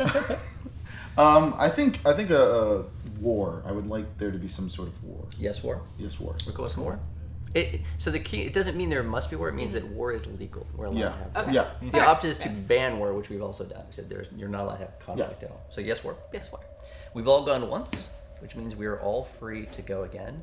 The palette process ends when one of us passes. One of us says, I don't have anything else. And then that will be the last round of the process. Anyone else have a second? And again, search your heart, see how you feel about this setting. This is how I. We have yes on Ghosts and Nature Spirits, yes on scheming non-European fairy courts, yes on war, and no on. Oh, and the question was highest level technology. If you're past horseshoes and swords, that's about the limit. Classic fantasy level technology. Yeah. Would just post Bronze Age. Yeah, like classic. Like you don't think of it as technology, just like craftsmanship. Yeah. Ooh, I want to ban clairvoyance. That's a very good ban. That's a fantastic ban because that's. And do you mean specifically looking into the future or just seeing anywhere? All of the above. All of the above. People can only look at things that they can look at. No clairvoyance. I like that wording a lot. Yeah, Fantastic. Did you guys anything else? Only Thumb Wars. Thank you. The Moon Rules is killing it. Thank you. Yeah. Do Ewoks count as Western mythology? Well, I would say they're not at this point mythic. They're tropic and cinematographic, but they haven't quite reached myth level yet. Good distinction. Trebuchets, yeah. I could give you low grade catapults. Don't worry. But no Ewoks in the catapults. Yeah. Can't The happen. muskets. It's the spirit of the palette is really much about spirit. Like the muskets question, we would discuss. It was like, hey, was muskets count? I'd be like, no, muskets is out. Yeah. It doesn't feel fantasy. Doesn't feel fantasy. Yeah. And Crossbows? that's why. Sure, crossbows are fun. Yep. Yeah, but not so long as they're not awesome. Just, Yeah. Yeah. Oh, 40 minutes to reload. Oh, Skexy42, you don't want to call me out. Here's why. So, talk to Joe Campbell. So I attended Pacifica Graduate Institute in Santa Barbara, where I was acknowledged as a Joseph Campbell scholar and had access to all of his Opus archives. And I love Joseph Campbell. You guys have heard me rant about Campbell before. He was great as an academic for his time. However, that time has passed, and now we are iterating on his theories as you're supposed to do in academia. So yes, I do disagree with Joseph Campbell on very many important points. Moving on. Awesome. And that's not going on the palette, that's just a thing. That's a Strix fact. That's not even a palette fact. I want to put on the palette, no clairvoyance. We're going in this order, but we don't have to. We can jump Yeah, we can do whatever we want. I'm going to go for a broad one. This is I'm going to throw it out there, see what people say. I want no magic unless it comes from fairies. Like, so if you're a human, you're not a wizard. You're like, I must consult the fairies and get some fairy action going on. Yeah. That's a yes. I'm good with that. We cool with that? Yes. Cool. By the way, I still like you, Skexy42. We're still friends. I like you. There more, will be a though. thumb war, and you're gonna lose. Yeah. Joseph Campbell thumb war. Oh, speaking of Skeksis is reminding me of the duel of the stone. Yeah, I think we should have ritual duels as a yes. Yes. Pistols I'm a at big fan of dawn. Ritual duels. Ritual Yeah, duels. yeah. But no pistols. But no Crossbows at dawn. Swords at dawn. Yeah. Crappy crossbows at dawn. Thumb wars at dawn. Thumb wars. Oh. Thumb wars are Thumb wars have to be find out. canon here. We got to put them in there. So, Marcus, you're the last one for the trend. Do you have something you would like to add or ban? And this can be a deliberative process. Sometimes it goes very quickly. Sometimes it goes slowly. It depends on how much detail we need. No pressure. I don't want to see. This is what makes me nervous because I don't have anything right now, but I don't want to pass it if anyone else has Ask something. if you don't got nothing. We're going to make a bunch of stuff as we play, so this is not all we can do. This is just kind of to make sure we have good balance. It's like a Bible, kind of like a... It is. Yeah. It totally is. Yes. Okay. Yes. I personally don't have anything right now. I'm down with this. Then we're done. I think we're good. Cool. And frankly, it sounds really like we're on a very similar page. We have on our palette for this lovely game, we have yes to ghosts and nature spirits. We have yes to scheming non-European fairy courts. We have yes to war. We have yes to ritual duels. We have no tech. You know what I'm talking about, you people. No clairvoyance and no magic sans fairies. If you got magic, it must be fairy based. Cool. That is our palette. This is the law of the land. I'm loving this game already. Now things are going to change. Now we're going into the mode in which each of us is an individual contributor. As always, because I'm teaching the game, I might like pause you or say, okay, you know, but only for rule stuff. Any of us should at all times ask questions if we don't understand. If someone describes something and you go, I cannot picture what you're saying. Is that a city? I don't get it. Ask. We want clarity. Clarity is our primary tool for making this game good. We should have very clear pictures of the thing each of us contribute. I will ask a lot of questions. Nivelle77 wants to know, can we repeat the big picture really quickly between the two Oh, parts? yeah. Pat's late. Yeah. Hey, what's up? Our big picture. Wait, somebody else want to read the big picture? Where is Why it? is that Alex It's doing? a test. It's in your head. Oh. It's all written down. It's in your So head. the big picture is that we have a fantasy-esque setting with seasons that are going to start going out of whack and eventually end up in an eternal autumn, which people are apparently kind of okay with. Perfect. And we got the palette already. We're so like I said, we will now each contribute individually. And again, sometimes, fair warning, sometimes it can feel like pressure. It's your turn. By the rules, we should just wait for you to go. If it takes a couple minutes and you think of something, we can do other stuff. We can chat. But we want your contribution, not to prompt you with something. We don't want to give you hints. We don't want to be like, hey, what about this idea? Never feel like you got to make something amazing. Every single thing you contribute in the game is something else other people will build on. No matter how simple you think you're adding something, it's helpful. The raw material is really good. So what we're going to do now is what's called the first pass. We're going to flesh out this middle a little bit. And the way that's going to work is we're each going to take a turn, and each of us is either going to make a period, and that's what these things are. Is in big chunks of time, could be years, could be decades, could be centuries, and you'll describe kind of what happens in this period of time. Or you can make an event. An event is a specific thing that happens within a period. So for example, if the period was the Great Depression, an event might be a small town running out of food. It's a specific moment in that. Or if it's a war, an event might be a particular battle or someone signing a peace treaty, or even a soldier coming home to a small town. That's not epic or meaningful to the history, but it's part of our story, so we can show it. Awesome. Things don't have to be global to be interesting to us. Excellent. Okay, so before we jump into individual turns, if you are just joining us, this is Weekly Affirmations. We are playing the game Microscope by Ben Robbins, who is actually here in the studio with us today. I am your host, Strix. This has been Alex and Markus. And I just saw something really, really cool in chat. So Striker67, who just subscribed today, said that Vanderleest, who just won the Steam Key, just actually gave Striker the Steam Key instead. So that is really awesome, Vanderleest. You are super cool. Thanks for being an awesome part of this community. This is why I love you guys. This is great. So, way to be cool. Fantastic. And in our game, we're going to be really cool to each other, and we're going to be really mean to our fiction. We're probably going to have terrible things happen to people in here, while we love each other and love the contribution. It's going to be fantastic. Excellent. So, don't take the terrible things that happen to decide that we're not loving people. So the way the turns go in this particular phase, we can go in any order. Anyone can jump in. I vote not to go first. Awesome. I could go first as like to demonstrate kind of a thing. I will make a period, and I'm now. Do you have a period? Do you want to make something? Go ahead. I'll make something. I'm going to say the period I'm making is a time of great peace between the fairy court of the sun and the fairy court of the moon, when there is marriage between them and they come together and are united, and their bad blood is put aside.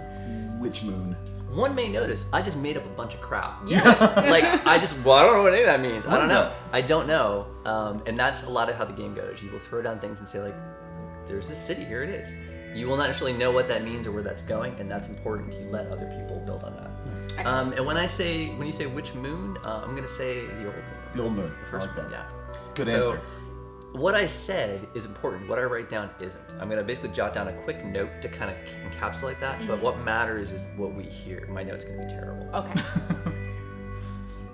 So that is my period. Oh, and a very important thing I do at the end of my period, we're always going to do this, is I have to say, is this light or dark? Do I feel, and now it's not a group decision, now it's a personal decision. I have to answer this.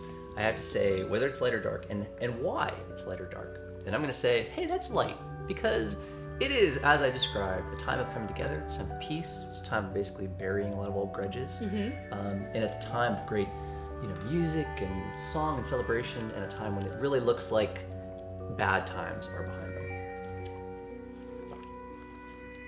I'm really thirsty today. Yeah, I need another water bottle. Yeah, I downed mine in like 2 seconds. I think we actually have another one back here. Oh, excellent. Microscope is very thirsty work. I'm going to Thirsty probably work. make 3 more. I think it's drier than usual. I don't know what's going It's on. also pretty warm. that might be it. I'll just drink my not scotch. Even says not scotch. If only it was scotch. So I put a big circle there, and I say any period can happen between any other 2 periods. There's always room in the middle. Always room in the middle. Oh. So if you put one down like here, would this push it back if it actually affects? It's all called just okay. If 2 things are right next to each other, you go, oh, well, you know what? Right before that time when they built the railroad and before that slave revolt, there was another thing we should talk about. As long as it doesn't contradict what we've said, it can totally go in there. Got it. And that will become more apparent as we make events. Events go down that way and happen within each period. And events, same thing. You can push them out. You can have things happen in between. When we do scenes inside of events, we could actually have a scene. Oh, that part where that guy got killed. 2 minutes before that, this other thing happens. So if this was my question would be, so that's the beginning. That's when the first period starts. And we can't go before this. Okay. We can't go after that. That was exactly my But we are question. Like, allowed would this to- be before? Or would this be after? We're allowed to make, Okay. we're allowed to make events inside of the bookends, but time goes that way at the top level. Okay, cool. Who else has a period that would like, or an event? We make periods or events. And we can go in any order, but each of us gets one. We all get one. Like I have Spider-Man. an idea, but I'm going to look up a name first in our book of names. Oh yes, let's talk about the Book of Names. Book of Names. Oh, all those other books are following. Oh yeah, there's the book of names. Here's Love the the book Book of of names. Very nice product for looking up. No, that's awesome. Trying to That's tell names. fantastic. Yeah, it's got a Oh, great do you cover. want to? I think this is a good thing. Should we pick a group of names and stick with them? This is the best thing to do. Like we just pick a culture. Should we write it down or something? We'll just bookmark it. Oh yeah, thank you. I'm a huge fan of the Finnish names, but I'm really Keep flexible. asking. Finnish names? That sounds They great. sound Okay, they're okay. so exotic. So good. Yeah. I think it's Finnish 86. Closest thing to scotch. because they just I don't recognize them, so they work really well. Right. Yeah, these are great. Yeah. You guys. They sound very foreign to me. Strix fact, her Orion doesn't deal. Sorry, I need to see this again. Strix fact, her Orion doesn't need medium lasers. Disapproving glances from Strix does twice the damage.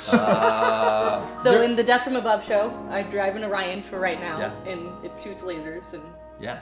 apparently I am just that awesome. You look like an Orion driver. I don't know. I thought I walked in. I said, "Oh, she's an Bourbon Orion driver." works. I get the I'm feeling. hoping for the awesome, frankly. I hope we get into the there's a mech Called called the the awesome. Kind of want the awesome, not gonna lie. Somewhere the Orion has a tiny tear coming out of its Dude, cockpit. the only reason why I got the Orion is because someone else died in it. Wow. That's how a lot of relationships work. That's how you had to get together. You know, I think pilot died. somewhere in the chat, someone said, you guys are nothing without each other, and you guys together are so cool, yes, but you guys are so much more than that. You guys are fantastic.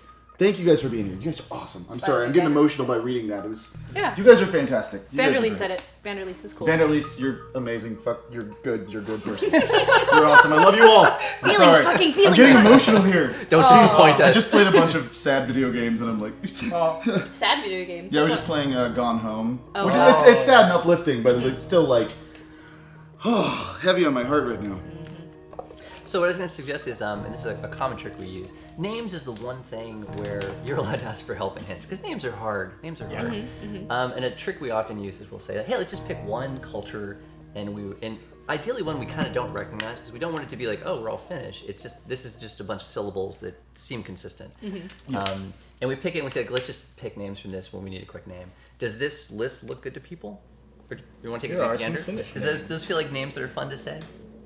Apologies to all the Finns in the audience, because I've gamed some awesome We're gonna Finns. do our best. It's gonna be pretty rough. And it's important that we are intentionally making it fictional. We're not trying to. We're not being Finnish. We're just picking some names that we don't really like. French is bad because we all You have know what French associations. sounds like. Yes. Yeah. So French in a way, the fries. foreigner the better, but also something we Thank can you. pronounce. Okay, Finnish sounds good. Yeah, I tried to do an Aussie accent, like way in the early times Like of Australian? Hyper RPG. Yeah. Yeah, like Yeah, Australian. do it like I this. offended a lot of people in chat. Oh. I couldn't do it. I don't want to go down that road. Yeah, that's dangerous. Hyper Hyper to go! I messed up when I was saying words. These are great. These are great. Continue the love for the trebuchet. Also, can I get a affirmation for Emily and her pizza tears? Hashtag Dufa. So awesome. So this affirmation is for Emily. She's somewhere in the building, but I think she's maybe busy. So I'm not going to drag her in here. But thank you for that affirmation and the $50. It's super great. So Emily, I want to let you know that you are a careful, jumping goose. Oh, there you are. Come here, come here, come here. Come here. You're not getting away. She jumped. She's careful. She's too careful for this. I'm going to do this one more time. She's so careful. I'm just crying my happy pizza Oh, tears. Pizza tears, darling. Pizza tears, pizza tears. So, Hashtag pizza tears. Airsling wanted you to know that you are a careful, Careful. jumping Jumping. goose. Goose. Oh. Goose. Can you make pizza out of that? Out of geese? Absolutely. Sounds I'm just not sure it would taste very good. Actually, no, it'd be pretty good. Yeah. Would it be Yeah, gamey? no, geese actually. It depends on how you cook it. Especially if you actually like dry it out a little bit, that'd be really good. Isn't that Okay. like auto cannibalism? You're gonna make pizza out of So your we need to own? get Dan back. Yeah. Oh man, it's getting dark. Hashtag pizza tears. All right, Emily, your job is to Dark. get Dan back here so he can make goose pizza. Will do. Yeah. Dan is a cooking streamer who sometimes visits us here on the Hyper RPG, so maybe he will be up to the challenge of goose pizza. Well, we shall see. Oh, and I realized our one mistake was telling everybody that we were using the Finnish list. Pretend we didn't say that. Okay. Pretend we're just using random syllables. Yeah, Ignore nothing. the actual. It has nothing to do with Finland. Yes, on my beloved. We're Oh just, God, frogwa just a list. pizza. That would be so good. What is? Oh yeah. Oof. Very rich, but good. Okay. Okay, Alex, so what I do you think got? I have got one. I've now looked through, so I'm gonna say that, let's say, there is an event that happens during the period when the new moon appeared. I think that Princess Mervi Paras issues a royal decree that her subjects should not leave out the traditional food and drink that are left out for the spirits of the field. Ooh. And that is a thing that happens in history. So the princess decrees that they don't leave the offering for the spirits. Yep. And I'll just write it down so you guys Is there a don't little have Oh, to. thank you. Yeah. Mervi Yep. Mervi. Paris. Yeah. Parras. Spelling's critical. No offerings. No offerings for the spirits. Field spirits. Yep. And again, what I write is just a note. It's just it's a simple. What we hear is important, and taking that in. But we ask you, and I'll ask him, hey Alex, is this event that happened in this first period of ours when the new moon appears? Well, a couple questions for clarity. Somewhere in that period, the moon appears. Did the moon already appear when she did this? I think the moon had already appeared. You're always right. Ooh. Second question: is this light or dark? I think it's dark. You're right. I think that was a bad play. Yeah. Tell us more. Tell us why it's dark. Yeah, I think it's dark because the people did listen to the decree, and I think that a lot of their harvests start coming in real poorly real late. Sometimes your whole crop is replaced with stones. It's bad. It's bad news. Not cool. Yeah. Yeah, I'm just gonna move this. Yeah, awesome. Okay, well done. That is our first event of the game. Excellent.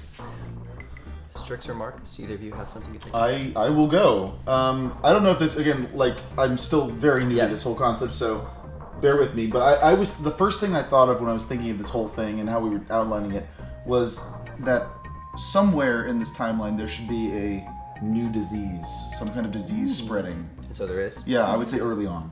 And so what you're describing sounds like a period, a time Yeah. when this happens, a period of plague. When is it?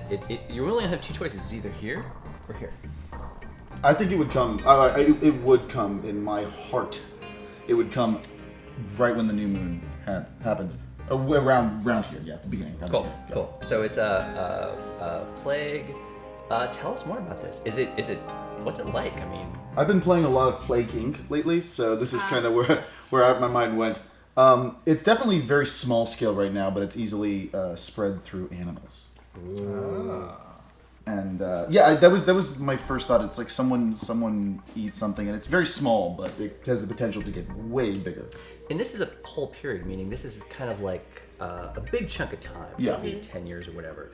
So often when you're describing it, there's a temptation. Like, say, for example, I describe an army attacking a city. I might be like, they attack. Well, but in this game, I want to know what happens. Like, do they win? Do they get in? Do they fail? Are they pushed back? Like, you want to kind of tell the story as though you were done with it. So with this plague, does it just go away? Is it cured? Does it get bigger? Does it get smaller? I believe it gets bigger, and it even forces some people to leave their area. Ooh, cool. Okay. Yep. Is that light or dark? Markus. I would definitely say that's on the dark side. Okay, tell us why. Because it sucks. No. Because disease is usually not the best thing. Sometimes, it works out great for some people. I'm not going to name anyone because I don't think it. Yeah, it's bad because it's bad and it's not good. It sucks. All right. And I have one more question, and you guys can ask questions too. But the question I have for clarity is: I'm picturing this plague. I'm picturing it affecting people. Picturing it affecting animals. Is it affecting fairies? And don't. That's a dangerously leading question. Don't change what you were thinking. I just want to get a sense of: am I seeing fairies inflicted as well? Actually, what I was thinking was yes. Okay. Because it would actually cause a lot more interesting story in the world. I'm more about storytelling and stuff like that. There's no wrong answer. Yeah. It's just, now we have a clearer picture of the plague. Take that, fairies. And now, Strix. It is you. Excellent. So I can do a scene, right? Not yet. We'll do Not yet? scenes. We'll do scenes in normal order play. Okay. This is just a kind of what we're doing now is just kind of fleshing out the history just a little bit more before we go into the normal structure of play to kind of give us a little more to work with. Okay. Well, Period before order. I do that, it is 4:30, which means we're more than halfway through our show. Wow. Time flies, right? So what that means for us right now is I'm going to take my phone, I'm going to get it out, and I'm going to look at Twitter, and I'm going to look specifically at the hashtag GameFeels with a Z. And while I'm doing that, you guys can interact with chat for a second, and then I will read out some tweets from you guys live. Nice. Hey, chat. How you doing? Oh, Good? the Moon Rule says shut down Madagascar. Yeah. Yes! That is. It's impossible to get Yes! Madagascar, right? Thank you, Saint Escapee. Yes. For the shark. Oh, the shark. I love the shark. Shark. I love the shark. That's my favorite thing right now. So what are you guys doing later? You want to get a drink? I'm gonna be down at the bookstore if you want to come down. Why are you guys so quiet? You're not saying anything. You're just typing at me. Yeah. Get ready for the Game Feels tweets. Look at this. Oh. All right. I've got some Game Feels tweets here. Except. So, JP Patran, who is actually maybe my cousin, we're not really sure. No, seriously, his last name is Patran. I've My last name had is that Patran. exact same problem with my family too. Yep. Well, there's very few of us, which is why Yeah. it's kind of freaky, because it's not really Uncommon name. Yeah. Oh, look at all those goddamn sharks. That is awesome. Da-na-na. Okay, so hashtag Game Feels for today is one for Anna, actually, Geeky Girl from Jay Beltran. You are a capable, beguiling Balrog. Ooh. Super awesome. Twist ending. PWJB, who I always wanted to call Peanut Butter and Jelly. Sorry.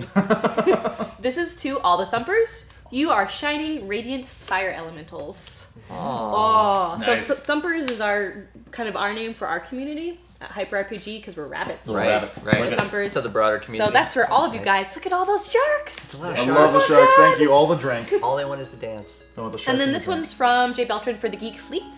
You guys know who you are.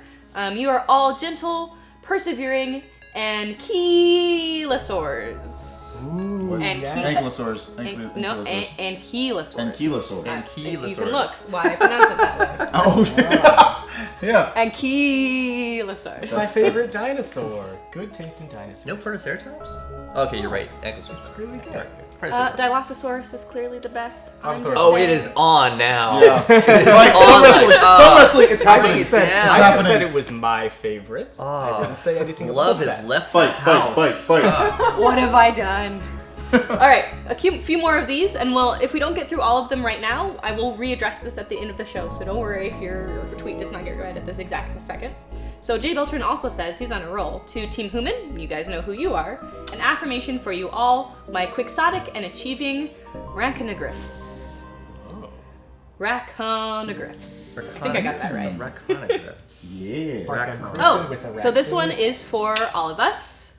Oh. For, yep, you, and me. You, not you, Marcus. I was just counting the Twitter handles. So we are all benevolent, nurturing Godzillas. Yo. Yes. Oh, thank Oh. you so much. And Cart Random just resubbed for another month. You know what? I'm feeling the love here. I'm gonna do an affirmation for that this time. Why not? Yeah. I know I'm inconsistent with the resubs, but you guys gotta cut me some slack here. Okay. Raconogryphs. Okay, that makes more sense. Yeah, yeah. Raconogryphs. I get it now. Okay. So I think it's Katrina M. Yes, Katrina M. Thank you for resubbing. You are an elegant, daring anteater. Oh. Now you guys don't know good. this, That's good. but on this show, anteaters have a very specific sound. Yeah. Yeah, Would you like to demonstrate for us? I absolutely would. You're not Fantastic. gonna hear this anteater anywhere else. Okay. So be prepared. Let me get Are you ready Ready. for this? Yes. You heard it here first. That is the official anteater sound of Weekly Affirmations. I admit That's- surprise. yeah. I did not see that coming. Honestly, No one ever does. I've learned something today. I have. This is great. This is good. They're related Okay. to Xena, as it turns they're out. really elegant too. That's fantastic. Yep. Elegant, Nice daring anteater. diamond, necklace. Okay, one or two more tweets, and then we'll get back to the game. We usually only, make it so far through totally the cool. game No, on totally the cool. show. Anteater battle The cry. fun. It's about the fun. Okay, so Toadcoder says, Microscope is one of my favorite things, and I'm really glad you chose it for this week. Hey, you did something right. Thumb wrestling. I enjoy it. good. I thought we were doing Yeah, it. Like, thumb wrestling. is it down? They teased you guys. And then Green-Eyed Trombone says, Game Feels jumped straight in with Dancing with Vulvas today. 5-minute game for 2 hours? Yes. Alright, so that is all for right now. We will revisit the Game Feels tweets at the end of the show. This batch was really awesome, guys, so keep it up. And we are going to continue with Microscope. Yes. Oh, and some people made some jokes about Telescope. We actually played that. We played a spoof of Microscope that was Telescope, where we inverted all the paradigms. It was about one thing constantly, and everything someone else said was wrong. And you would zoom in or out to show why they were wrong. It was funny, but That's hilarious. Yeah, some of the veterans of Telescope are here now. Yeah, it was it Oh, yeah. was magical and never to be repeated. Okay, so I need to do an arrow. Oh, so go ahead. Looks like Damoon Rules was asking about the fairies and whether we have nailed down any sort of knowledge about them. We have not yet. Well, All we there's know- a sun and a moon court, Yes. and they got married. Yes. And there was a time of peace and happiness. I think somebody asked whether fairies were specifically not normal people. And I think we were pretty clear that there's like people, normal humans or whatever, or And whatever there's they are, and then fairies. there's fairies. So they're separate things, right? I'm gonna keep reading the book. Strix facts. Strix has unknowingly perfected the mating call of the anteater. Are the doors locked? Because that could be a problem. Yeah. Oh God! They Yeah. will. They just come right in here. They are native to this area. Yeah, Okay, so I need to do an arrow, right? either a period or an event. Either A one. period or an event. So a period again is a big chunk of time. An event is a specific thing that happens within a big chunk of time. I have an event Awesome. for the plague. Awesome. So there is a fairy who tries to address the plague, and it kind of works like an antibiotic. It's a magical antibiotic. Yes. At first, everything gets better, and then everything gets much, much worse, and it comes back stronger. Bad fairy solution. Do you want to? You may. There's a lot of people in our history. We can name people. We cannot name people. A lot of times, if we go, if you like, well, I'm not sure that person's interesting enough yet. Later on, maybe if they come to the spotlight, we might go back and name them. It's up to you. The fairy's name is Isha. It is Isha. You can spell Isha. So it's a failed cure. Failed cure. And in fact, it caused Yeah. the disease to rage even harder. Despite all the cure. And we ask you. Well, there was a moment of hope, right? Yes. And then Yeah. it was crushed. Yeah. Yeah. Crush that hope. And that's what we love. We love things making things worse. And we ask you the question. And it's not a trick question. But we do ask you, is that light or dark? How does it feel? It is actually light because this is the final spur that leads to the actual eventual curing of the disease. Okay. Does it drive Aisha to do it? Is it like she's like, I'm coming back strong after this? I mean, my vision was that she died. Oh, well, you should definitely tell us if she dies. She's dead, guys. Sorry. Yeah. Dead. 100% she's dead. She's dead. Dead. Healing dead. people is awesome because everybody dies. Yeah. Until go on to being mortal, read that book. But her lover takes up the work after But she her dies. lover takes up the work. I swear to God, I thought you meant butter lover. Yeah. Somebody loves Butter Lover 19 Butter says. lover. Awesome. Her lover takes Please, someone make butter. Do the butter. I'm done. Awesome. I'm good. That's a fantastic event. And it's light, so it gets a light circle. And now we have all. It was in the plague. Oh, sorry. I'm upside down. When I make mistakes, please tell me because I'm going to screw things up. My handwriting's awful. We all know that. I'm only writing the cards because sometimes I find that when people are trying to talk and also write the cards, it's a distraction. So I can keep doing that. People can write cards, whatever. But this might be easiest just to Good for avoid me. having to My think about it. handwriting is worse than yours. No. Oh yeah. Oh, you're so competitive. First it's the thumb wrestling. Now It's not really a thing to be proud of. You're right. She's right. Now we've all gone, and now we're going to begin the normal order of play. Play is very simple. In play, we keep doing the things we've been doing. We make periods, big chunks of time. We make events, which are specific things that happen inside of periods.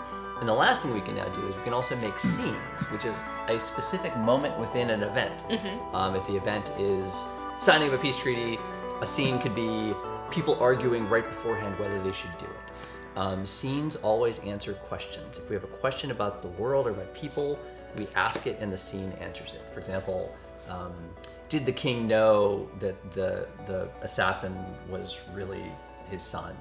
You know, we go, let's find out. And there's one other type of scene where you can say like, well, I have a question, I know the answer I want to give, and you just dictate. You just like, oh, this is a detail I'm adding, and I'll just tell you. We don't role play it together, we just summarize it. Because you're like, well, I don't want to let other people give the answer, I want to give the answer. Okay.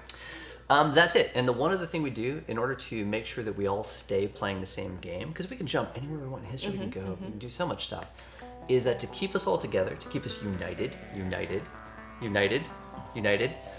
is we have a focus. And the focus is something that one of us will invent or pick. And it is something that we then all make history that relates to that thing. So in other words, if someone says, the focus is this pirate ship, the Black Falcon, then for that round, all of our history has to relate to that ship. And relate, you may notice, is a very open word. So we'll take turns picking focuses. Someone picks a focus, they make history, we all make history about that. Next person picks a focus, we keep going. Focus can be anything. It can be as broad as love, war, which is not a good idea, actually. In a one-shot game, it's much better to have the focus be something very tight, like a person, a place, a specific moment or an event, and then go from there.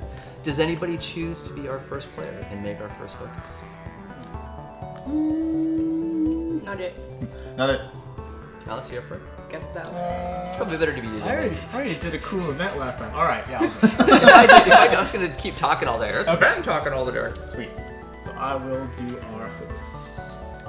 And Oh, hi, Missile Monkey. Thanks for joining us. The monkey. Hi, Mr. Monkey. I'm gonna go ahead and say. Oh, and a good point is that often you'll make something not knowing why it's even interesting, and that's totally legit. We'll find out in play why it's interesting. So I'm going to go ahead and say that our focus will be... Chat is not helping me. Chat could be throwing. I'm just Come looking on, at these chat. Strix facts. Throw something Yeah. out. Oh, wow. Yeah. Do you want to read one of those? Long time ago, the greatest warrior princess prayed to the gods, and as Strix was bestowing her blessing, I guess she's the gods, a group of anteaters were also bestowing this amazing call. There you go. I feel there's a lot of subtext in that. Well, it's Hashtag the Strix anteater call. Strix claims her handwriting is terrible, but really, it just looks that way because she's using it to send secret messages of her own unique language. I mean, that's kind of true. Yeah. I was one of those kids in high school who thought I was really cool because I used runic to write notes to people. Really? Hell yeah. You. I was that kid. Yeah. I was always the You seem kid like a who cool kid. wanted to be that Okay. cool and then didn't put in the actual work, so I was just like, that would be cool, but I made up a rune. yeah, Pretty great. it's like a line and then Bind more runes? lines. Bind runes are a thing. All right, so I'm gonna say that our focus will be on. Don't say robots. It's gonna be on the death of the Sun Queen. Oh no, not the Sun Queen. She was my favorite. Yeah, Death. And you mean a specific Sun Queen, not any type it's gonna of be a specific Sun Sun Queen. Queen, whose name I will look up at some point. Is it now? Is this? Are we supposed to? Or is it like a specific? So it's a specific Sun Queen. You're gonna look up the name. Yep. Yep. Do you have to name a name of like a type of death, the way she died, or the? Not yet. Yeah. Right now, so the stage we're in is Alex is just picking the focus and telling us what we're going to talk about. And now we are going to explode. We might be the ones who decide how she dies. How cool is that? Yeah. Yeah. We got the powers. Sorry, Sun Queen. Godzilla. It's so good. Nice. Go Godzilla. So that is our focus. And Okay. that makes you the first player. And one other weird thing, the first player has a special power. Which is that in addition to making, each of us makes one thing, a period, an event, or a scene. However, the first player, the lens, metaphor, the lens gets to make two things that are nested. So for example, say Alex had made a brand new thing, like say Alex had invented the plague just now.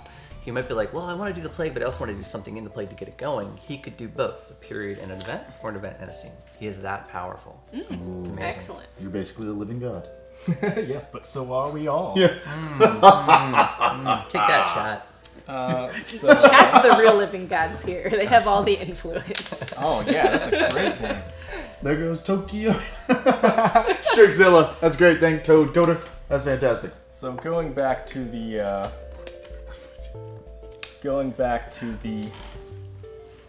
Dune references, I think that the last name of the queen is going to be Caronin, because it's kind of like Harkonnen. I just go one name because Not it's the Harkonnens. Yeah, Corona. Awesome. yeah. So Queen Caronin is going to be Awesome. the Kind of like the queen Corona, who is the kind of like focus. sun. Yeah, Is that with a K or C? it's a K. Okay. I can see it Harkonnen, which is fine. Right. Conan. So there's going to be a whole period about the fall of the Caronin dynasty, and that will happen.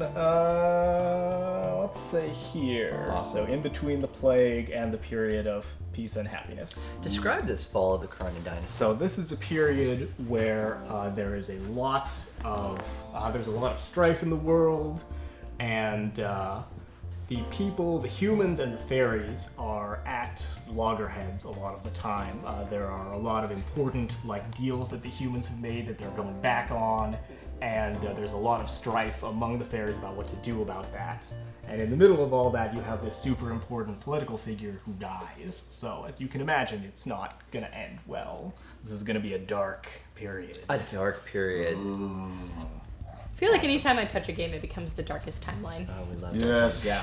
Drama's fun. We like drama. Then we can find the moments of joy in the midst of it. Do you wish to We make have an the event mustache, inside of the that? I do. Let's get the Tell us goatees. about your I'll event. use my superpower as the Do lens. the event thing. So the event is going to be that, let's see, it'll need to relate back to the death of the queen. So let's say, I'll sow some seeds for that. Let's say that,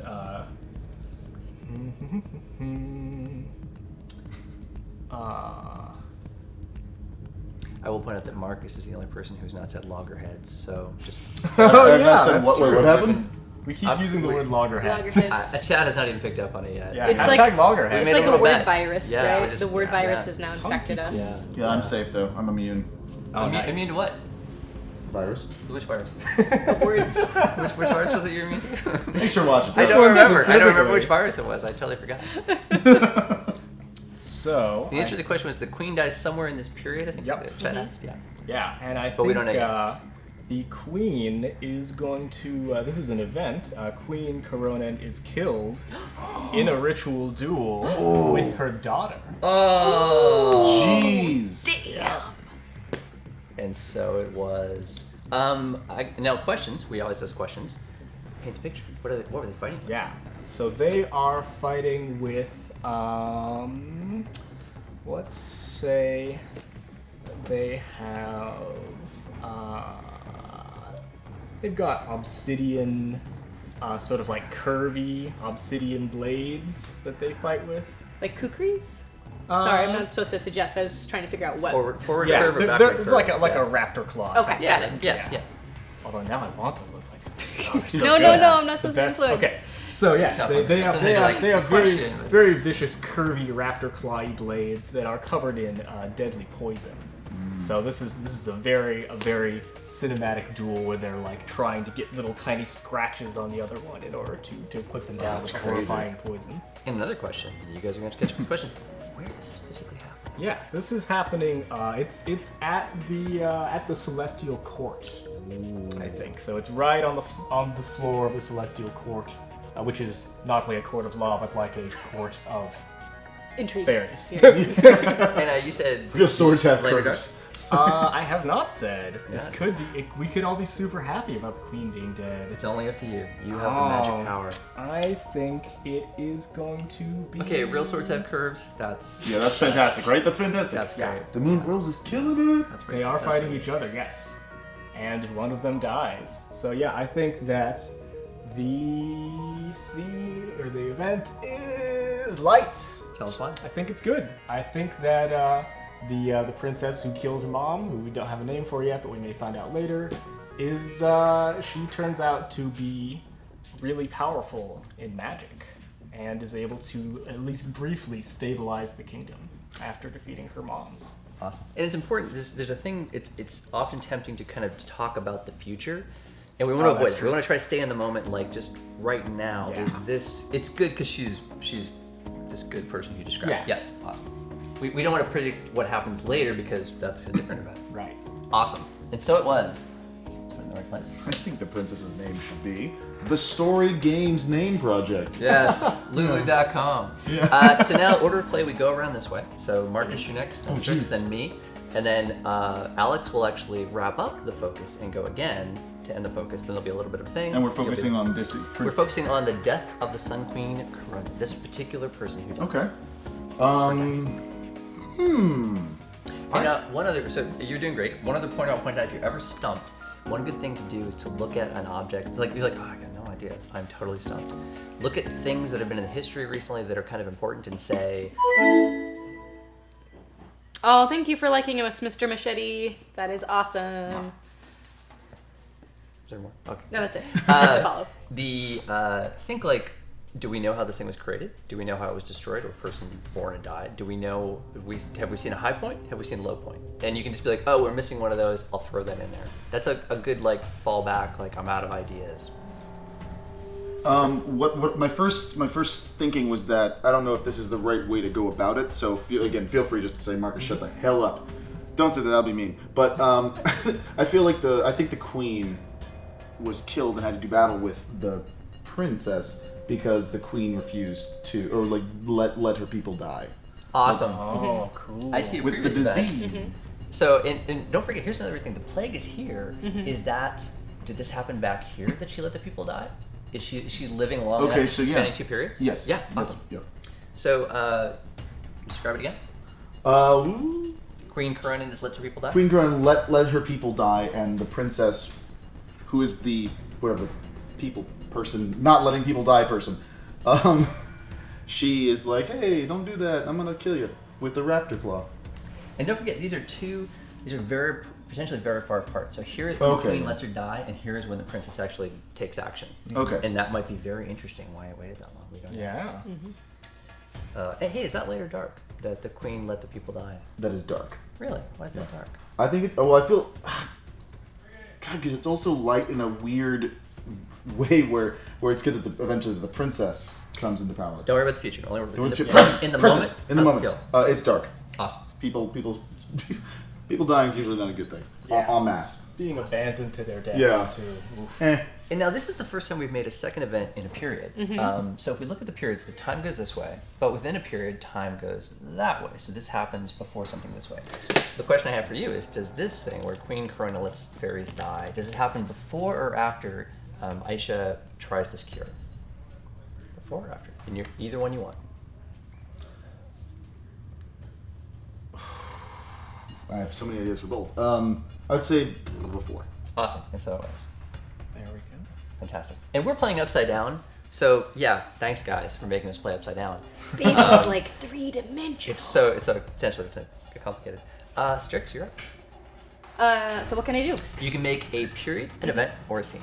I want it to has do to a relate to the scene. death of the Sun Queen. Yeah. So we've never done a scene before, so let's cover how scenes work.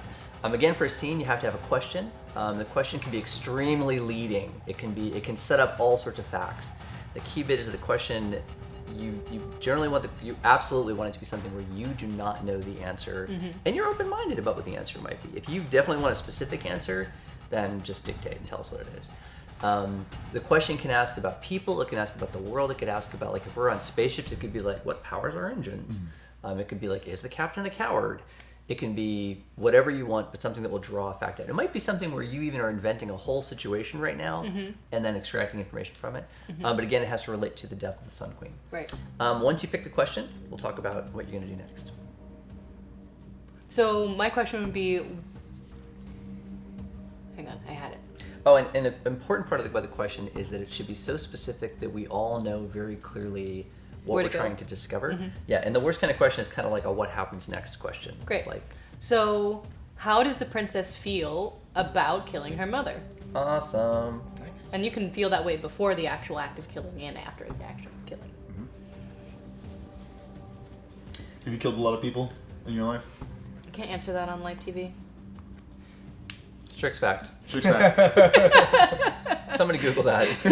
Uncover. Find the answers. I'm gonna make a mod of Slender Man with your face over Slender Man. Oh God, that cost so many. Someone do that. Someone do that for me, please. I'll play it. The truth about Slender Man all this time. Yeah. So that's the question. That's kind of the question we're all going to be trying to answer. So now, as our scene maker, what you're going to do is you're going to set the situation. Where is the scene in which we're going to answer this question? Where are we going to physically be at? Excellent. So this is high drama. So this takes place in the court itself, on the zenith of the sun's ascent over the seasons. One thing I got to tell What? you. I skipped one bit. Okay. This scene is inside of an event. Right. So which event do you want to be inside? It's inside this one, the fall. Or sorry, like this, the actual killing? The event is these guys down here. So do you want it inside Yes. of when she's actually... Yes. The same event as the duel. Awesome, Yes. perfect. Yeah. Continue. So it is the actual duel, right? And Awesome. the stage is set.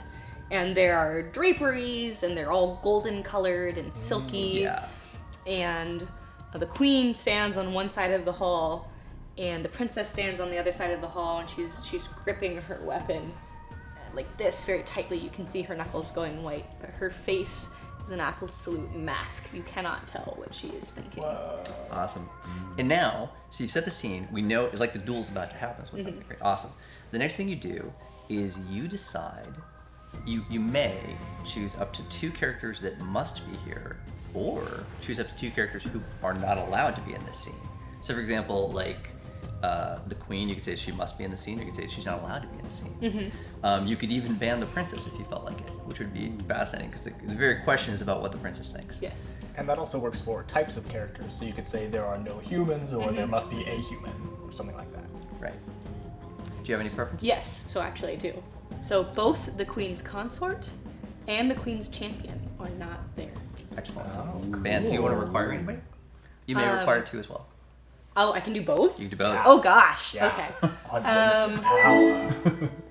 Oh, excuse me. Hello. Rough Dreamer just resubbed. Excellent. Hi. Nice to see you. Thanks for the resub. Oh, hi. Okay, so 2 people that must be there. And you don't have to, but if there's people you want to definitely have in the drama, now's your chance. Because we're going to pick characters, and if you require them, we may be forced to play them. In fact, you may be forced to play them. Right. The second daughter is there. Oh, snap. Nice. Boom, second daughter. Do you mean younger daughter? Younger So- daughter. Got it, awesome.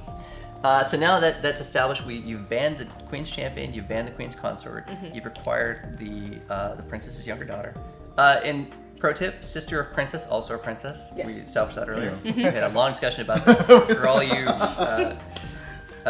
adorable 8-year-old girls playing Microscope, this is a true story, fantastic, yes. Princesses' sisters are princesses, but she was fantastic. She's definitely a princess. Unless she's a bastard, then she's not a princess. She was 8. I don't think she would say things like that. Yeah. She would have been. And he was a very bastard? small. No.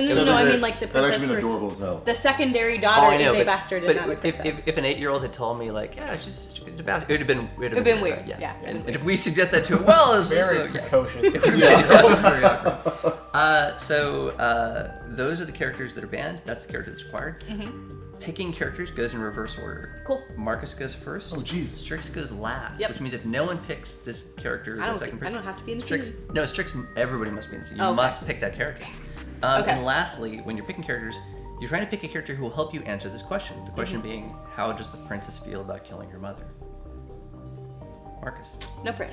No And pressure. you can totally just, and many of us will be required to, just invent a character out of whole cloth to be in this scene. And you don't Which need is details. totally If you fine. like, Yeah. literally, like Carl the queen's in the back. consort. That's awesome. Like super Yeah. simple. Like I'm the butler. That's all you need. Just Yeah. very basic Yeah, detail. we'll go through some steps to sort of build Got it. it. Okay. Oh, shit. Do it. Do it. I'm going to. Fuck, I don't know. This is very nerve-wracking for me here. You're totally whatever you're comfortable with playing, right? We're here to support you. So are they. So it's just creating a character that will help Yeah. answer the Think question, of- move along the story. Think of in the scene that Strix described. Who would physically be there? I would definitely think was like the princess's hand or something. The queen's consort Yeah. cannot be in the scene. Okay. What about the Queen's- princess? Is someone with the princess? We could do that. Awesome. Yeah, so that's what I like think. like the princess's, you said Princess's hand or I don't, You mean like a servant? Advisor. handmaiden servant kind kind of, yeah. Handmaiden? Handmaiden. Yeah, I thought that's when you pretty said hand, much that's along the pretty line I much- was thinking. Yeah. Okay, awesome, got it. Cool. Fantastic. Well done. Okay. Do you feel the feel relief? that? Like, ah, Yeah. relief. I got hit it. my first roadblock. I've gone past it. Yeah. You're a stronger human now. I'm doing it. Cool. I'm gonna be the princess. So I will be the princess who is doing the dueling. Queen's not banned. Yeah. Let's rock. I'm queen. So I will be the younger sister. You must be. Yeah. Nice. That's the you bind yourself. And then the last So thing we you're do before my younger sister. Yes. Sweet. And the daughter. yes. Last thing we do before we start the scene is we reveal a thought. Just say something your character is thinking about the situation right now. Don't answer the question in this thought. And that's particularly incumbent upon you as the princess to not give it away. How I feel about it. Yeah. But you can use thoughts to basically influence the situation to reveal where you think things should be going, to pressure people, whatever. And again, Markus, you get to go first. What is your character thinking right now? Just in Shit. like a sentence. This is shit. Period. No. Definitely nervous. Nervous. Cool. But on the surface, she looks calm and ready to drop bombs, but she keeps on forgetting. Never mind. Yeah. The Queen Spaghetti. Yeah, Queen Spaghetti. Okay, so the princess is thinking that she is really worried about her sister who keeps casting her glances from the side of the duel like she knows something that I don't. And the queen is thinking, looking at her daughter, you. I have never been so proud of her. I'm glad I killed all those people. Wow. Man. That's worth The it. younger sister is feeling heartbroken. Fantastic. Abjectly heartbroken. Cool, so to play a scene, we're going to play until we know the answer to the question. The question is, how does the princess feel about killing her mother? We generally we don't want to go on too long with the scene because we want to get back to the stuff, but we will kind of discover the answer in play, in this case because it's literally about how Alex's character feels. Alex kind of has a very strong grasp on the answer. To play, say what you do, say what you say what you think. Revealing, we're all totally perishable characters. Characters can die at the drop of a hat because life goes on. If you're having secret plots and thoughts, think them out loud. Tell us your secret plots. We love that. So we're there, and the queen is across the room from you and is taking her fighting dagger, preparing herself for the murder. Yeah. So I think I'm going around, and the little ritual before the duel is that I walk around to the edges of the circle, and I'm sort of holding out my obsidian blade with its poison coating on it, and allowing everyone to just like lightly touch my wrist as I walk by. So I think I'm passing by my handmaid. Yeah. Is that what's that mean? Is that like a blessing? Is that a Yeah, it is, and it's also that like to emphasize how extremely dangerous the royals are, because they could just like reach out and scratch you while you were doing that. And there's nothing you can do. So it's sort of Oh, it's so sort of it's a like- fealty thing. Like an obedience thing, right? Yeah. yeah. So I'm walking by you, and I sort of give you a tiny, almost imperceptible nod as I go by. What do you think? I'm touching it. Nice. Is that just like a hello nod? Yeah.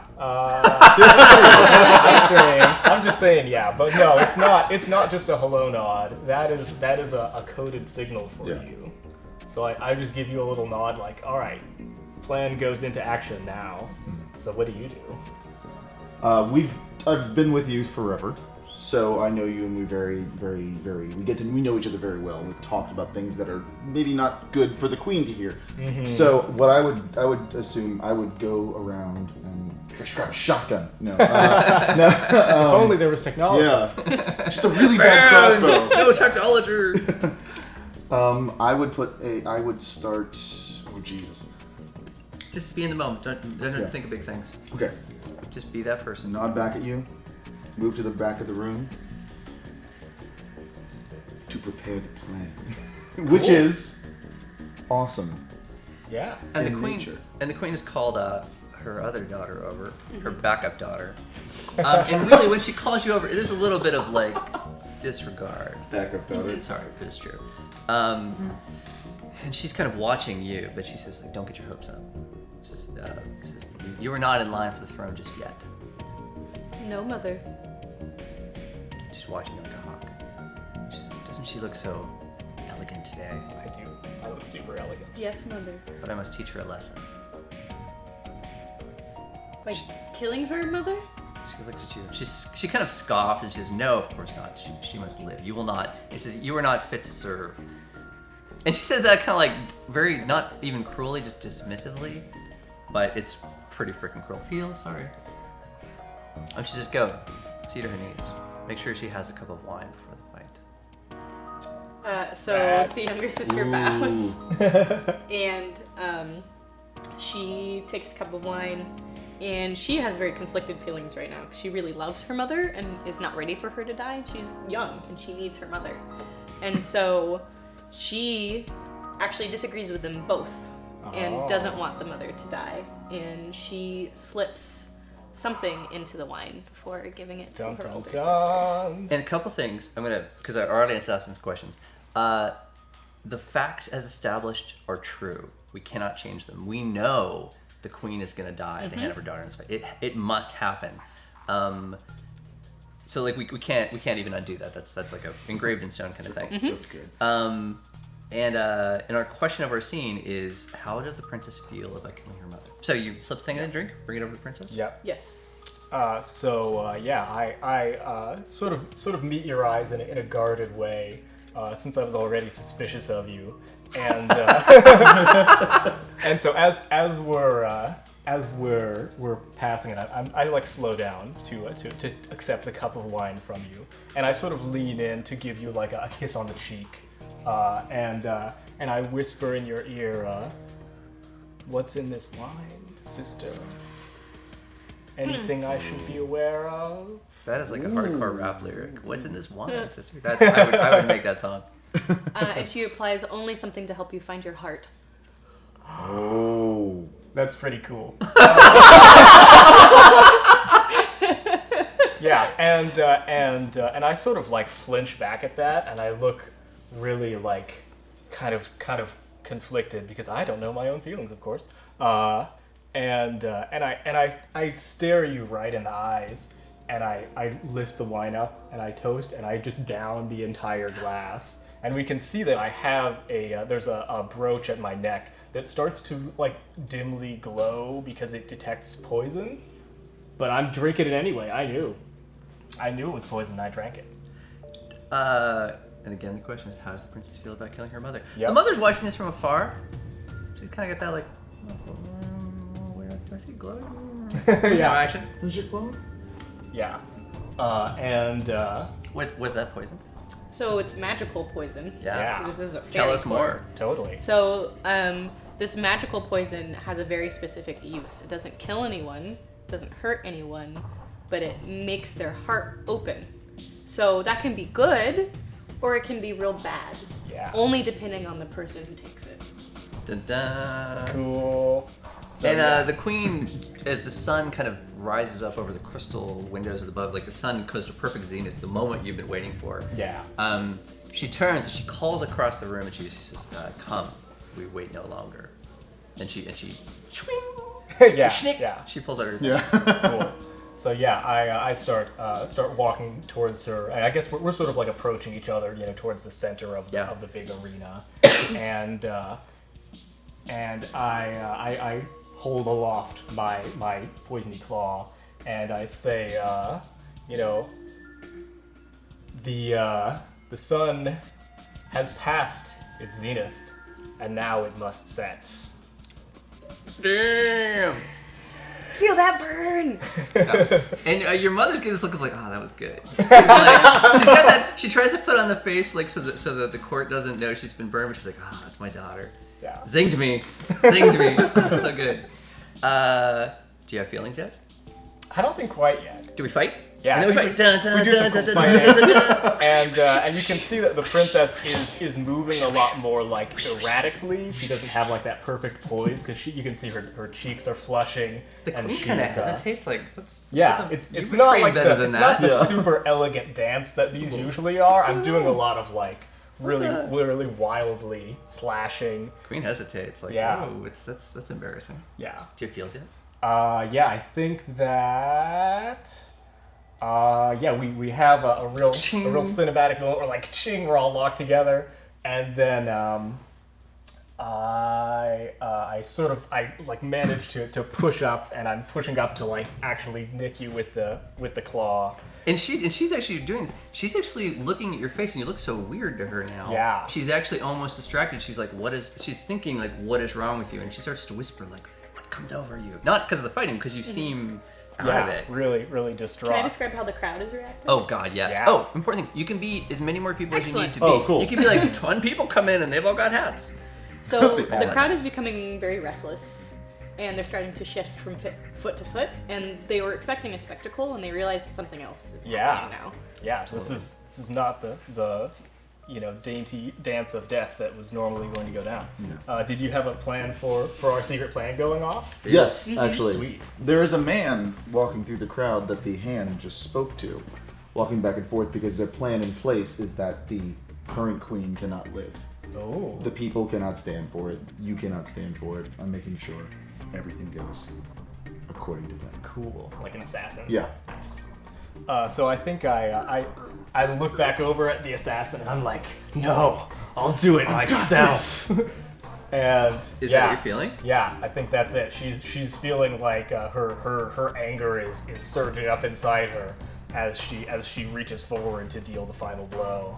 And weirdly enough, the second we know the answer, even if it's a car chase or in the middle of a fight, we stop. Like, there's plots, there's crossbows, there's things about to unfold, we stop. Because if we want to answer those questions, well, it's a different scene.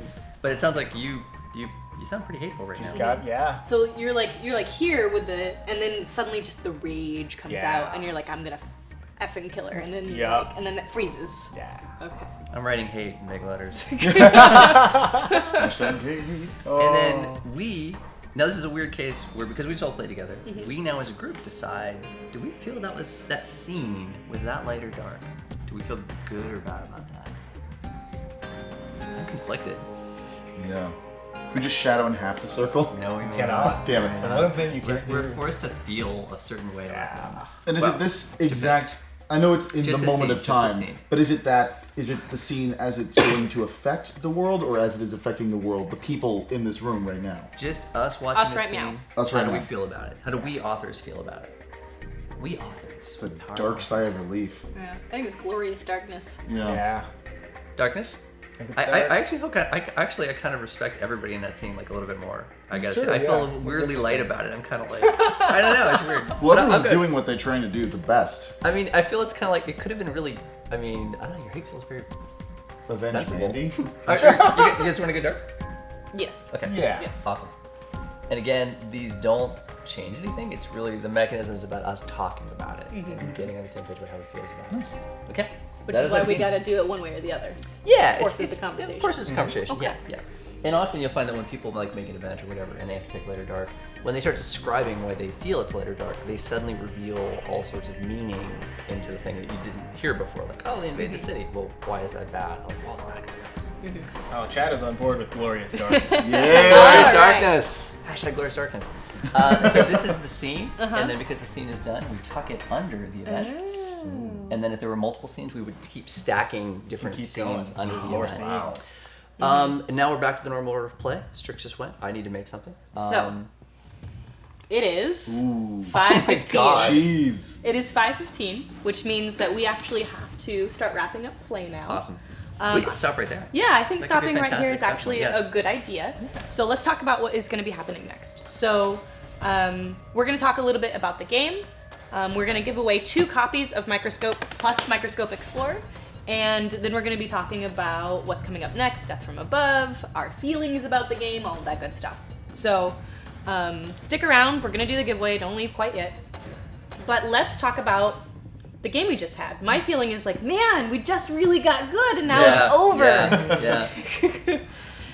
So normally that's my feeling. In this Yeah, I feel the format, exact same way. it's a little slower, but normally what happens is about an hour in, you have your first moment of like, awesome, and then an hour after that, you're like, wow, suddenly the depth, and we'd see what this plot was, we'd find all this backstory, so it just keeps getting more and Well, more you're building a involved. world. Yeah, it's amazing. Yeah.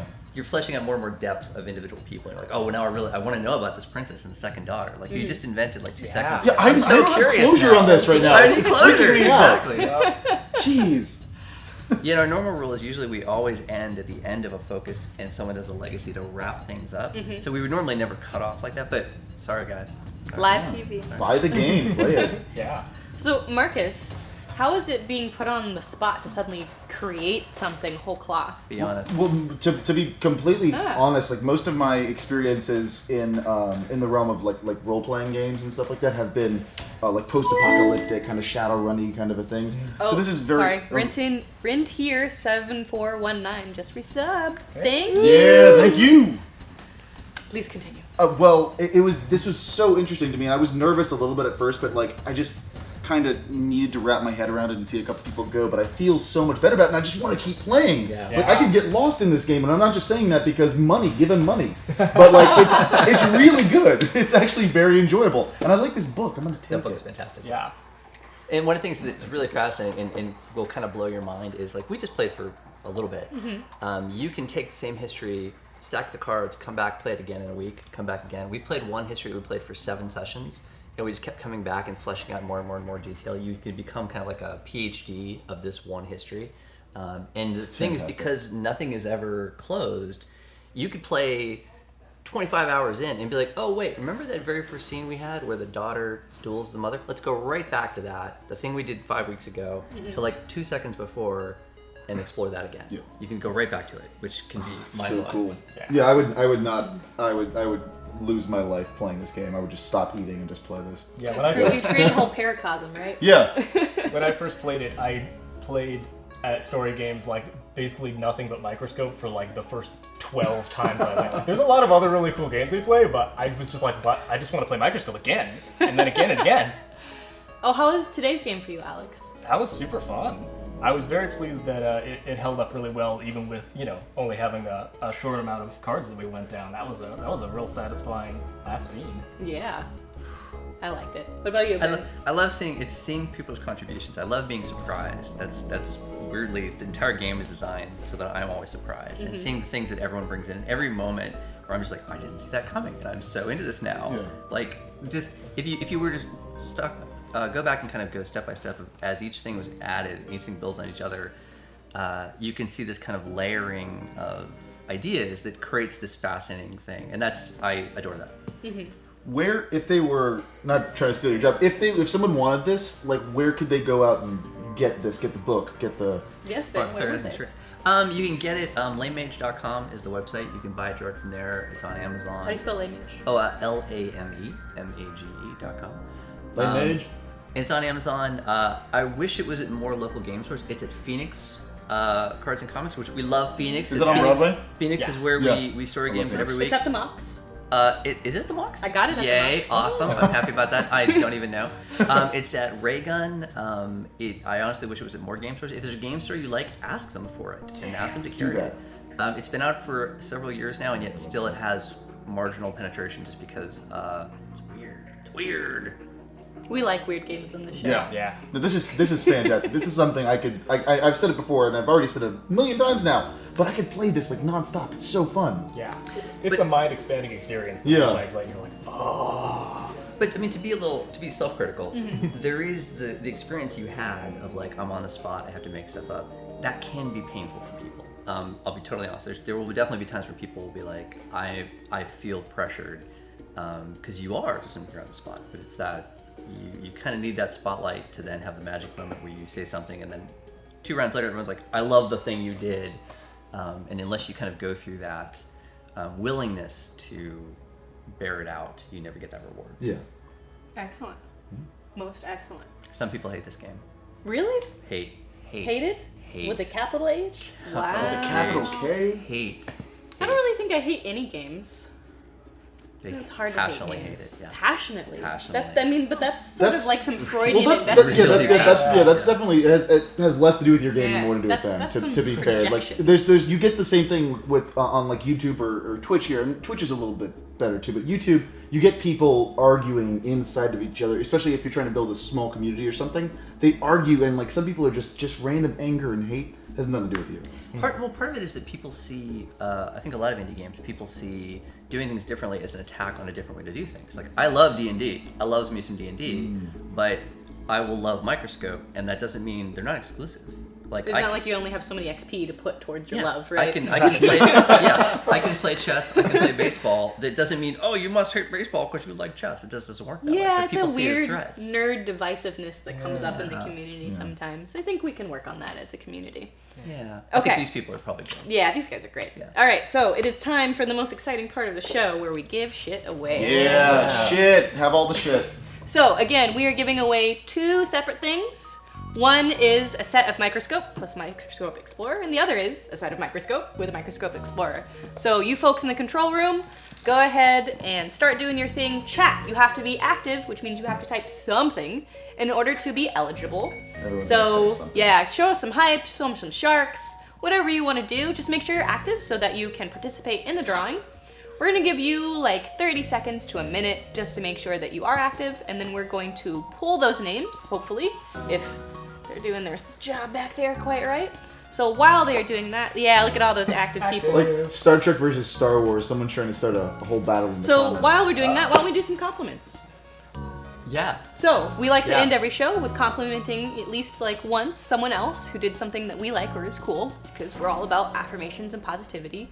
So Markus, I really like how even though you were unsure and you didn't know what to do and you felt put on the spot, that you continued with it despite your misgivings, and you made really cool fiction. So thank you. I appreciate it. Yeah, I'm gonna second that for mine. I think specifically, I was really impressed with when we did that scene. I put a whole thing on you, like, all right, invent a secret plan. We did. That was not a super nice move on my part, right? I'm like, all right, I'm just giving you this ball that to invent a big thing for, right? And when you came through, and it was like, oh yeah, and then I hired this assassin, and they're coming through, like, it immediately made me wonder, like, who's this assassin? What country are they from? What's their deal? Yeah. Now I'm gonna find out about this new character. Actually, right? that made it way easier for me. Like, it may have seemed like that, but it made it way easier for me because now I understand the rough rules and what you explained, but I need to understand the rules of this actual thing. And that non having the freedom to do that was exactly what I needed to keep going. So Cool. Thank you for that. Right on. Yeah, and I have to say, so I love that you were both, you handled the pressure, but you were honest. You said, like, I am under pressure. Now, that's fantastic, because it's like, yes, you are. And I love that you know and you're willing to say it. By the same token, you may not have noticed, but when I kind of pressured Alex into being the first focus, because I've been talking so much, Alex might not have been so hip to doing that, but he was a game fish and went for it. And invented a game fish. You guys know game fish, right? Game fish. You're all game fish. I heard It's gay a game fish. Game fish. A game fish is a It's game not fish. a real thing. It's a real thing. Look it up. It's a real thing. Look it up. Look it up. Game Canon. fish. No, real. that Alex took it and said, okay, awesome. And he said, I'll make something. And that's exactly how you do it. And likewise, when you jumped in with the second sister, it was like, boom, it totally changes my perspective of what is happening in the scene. Or when you invented that as a thing, it's like, okay, that totally adds another dimension to it, and that's the stuff I love. I love the new dimension. Awesome. Love Thank it. you. So much fun. Winner. We have winners? 2 winners. 2 winners? Yes, 2. Yeah. 2. I did the 2 thing. First one is Geek of Oz. Oh my god! Geek of Oz! Geek of Oz! Yes! Amazing. You have won Microscope and Microscope Explorer. Yes, I'm jealous of you right Fantastic. now. You know what to do with giving your deets. Let us know if you want it signed. We'll do it while he's here in the studio, and we will get it shipped to you. By the way, Geek of Oz lives in Australia. So, Excellent. That's super wow. awesome. That makes a lot of sense. Way to go, Geek of Oz. And then, do we have a second name yet? Do we? It's me. No pressure. No pressure. We're all about no pressure here. All the pressure. The second winner. Second winner. It's Fifth Reel. Oh my gosh! So Ephithrial, you have won the second set. That is super awesome. You're both amazing people. I think you deserve it. Congratulations. Again, when you give your deets, let us know if you want it signed. We'll get Ben to sign it, and then we will ship it out to you. So, we have about 5 minutes left. I think that this is a good time for the rest of the hashtag GameFeels tweets. Join us next for Death from Above, the Mech Warrior show, where I play someone entirely different from this person. And it is a lot of fun because we actually blow up the mechs. It really hurts my soul because those are expensive figurines. You mean like you have little explosives? We have a drill, and we What? drill those mothers. You're a bad person. Oh, Jesus I don't Christ! Oh my It heart. hurts. It hurts every It's okay. time. Oh, the Max. Poor Max did. Just pour it all over yourself. So this is Weekly Affirmations. You can join us again next week. Same bat time, same bat channel, 3 p.m. PST. Up next is Death from Above. And if you have any last minute questions for Ben or anything you want to say to any of our guests here today, thank them maybe. Thank you guys. Now is the time to do so while I pull up our tweets. You guys are great, by the way. You guys are fantastic. Yeah, This is my second show here. Great community. Like, everyone's so cool. I love it. So many sharks. Yeah. So many So many sharks. sharks. It's actually, someone put the definition of game fish up there. Oh, and it I know made it. so much sense What did now. it say? It was literally the definition of fish that are hunted for game. Yeah. Okay. It all Fish. comes. You're full a circle. prize. Yeah. You're a top. Oh. Yeah. Oh, You're, wow. you're Fish. a largemouth bass of fish. gaming. I do my best. Okay, so our first hashtag GameFeels tweet is from Void Smoker. Void Smoker does amazing fan art of the show, and he just did the daughter killing her mother in a duel. Yes! And I'm gonna retweet that, and I'm gonna show you guys really quick. Oh, That's so good! so good. Void Smoker, you just made our day. Yeah, you're the best. Oh This my is gosh, awesome. that's so I cool. feel Oh. sad now. I But in a feel good great. way. Yeah, My that's life so is cool. complete. That's so cool. Demoon Rule says Sagan's reaction when you first created the universe, and there's this Sagan gif, and he's going, "You're awesome." That one's awesome. Of cards. Silly Sunny says Hyper RPG hyped for this story. Game Feels, we're hyped for this story too. We don't want it to end. And then I think that is it. Any last words, guys? But the one last thing I'd say is I don't think I mentioned, but these games actually never end until you decide to stop. You could keep playing endlessly because you're just drilling deeper and deeper. It never ends. Never ends. Never. No ending. Inception. Yeah. Time Inception. Time inception. All right, guys. Well, that is our show. Thank you so much for joining us. I hope you have a wonderful weekend. I hope you stick around for Death from Above. And Joe, can we get our theme song one more time? Can I dance? You told. Well, we want to dance. Can we get up and dance? We cannot stop Oh, I ourselves. said a Oh, yeah, here we weekly go. affirmations, a positive feel-good show. Hyper Rapid Power Go! Wow, that was a good segue. That was a great one. That was nice. Okay, sit. really Thank quickly. you guys so much. Should we sit? No. Where do I? So this is one last affirmation from Ethereal to leave our show, which is an awesome way to end it. Hyper Rapid Power Go! I'm sorry. Strix is light as a feather as Coryphene. You better be sneaky about it. Hashtag Shiwas is happiness. Okay, awesome. So I'm gonna. Your guys' heads are not even on the camera. There we go. Heads are in camera. The bodies were the important part for that. Okay, so awesome, Fifth Reel. I wanted to let you know we're working on the camera thing. Fifth Reel, you are a faithful, blurting lemur. Yep. I was gonna say. Ah. Magical rainbow. And Ribbon, thank you so much for your donation. You are a maniacal, wandering mermaid, which is my favorite magical creature. That's nice. You're awesome. Mermaids for life. All right, we really have to get out of here now. We're not even gonna try the outro song again. We will see you guys next week. Thank you so much and take care. Cheers. Bye. Sexy bastards.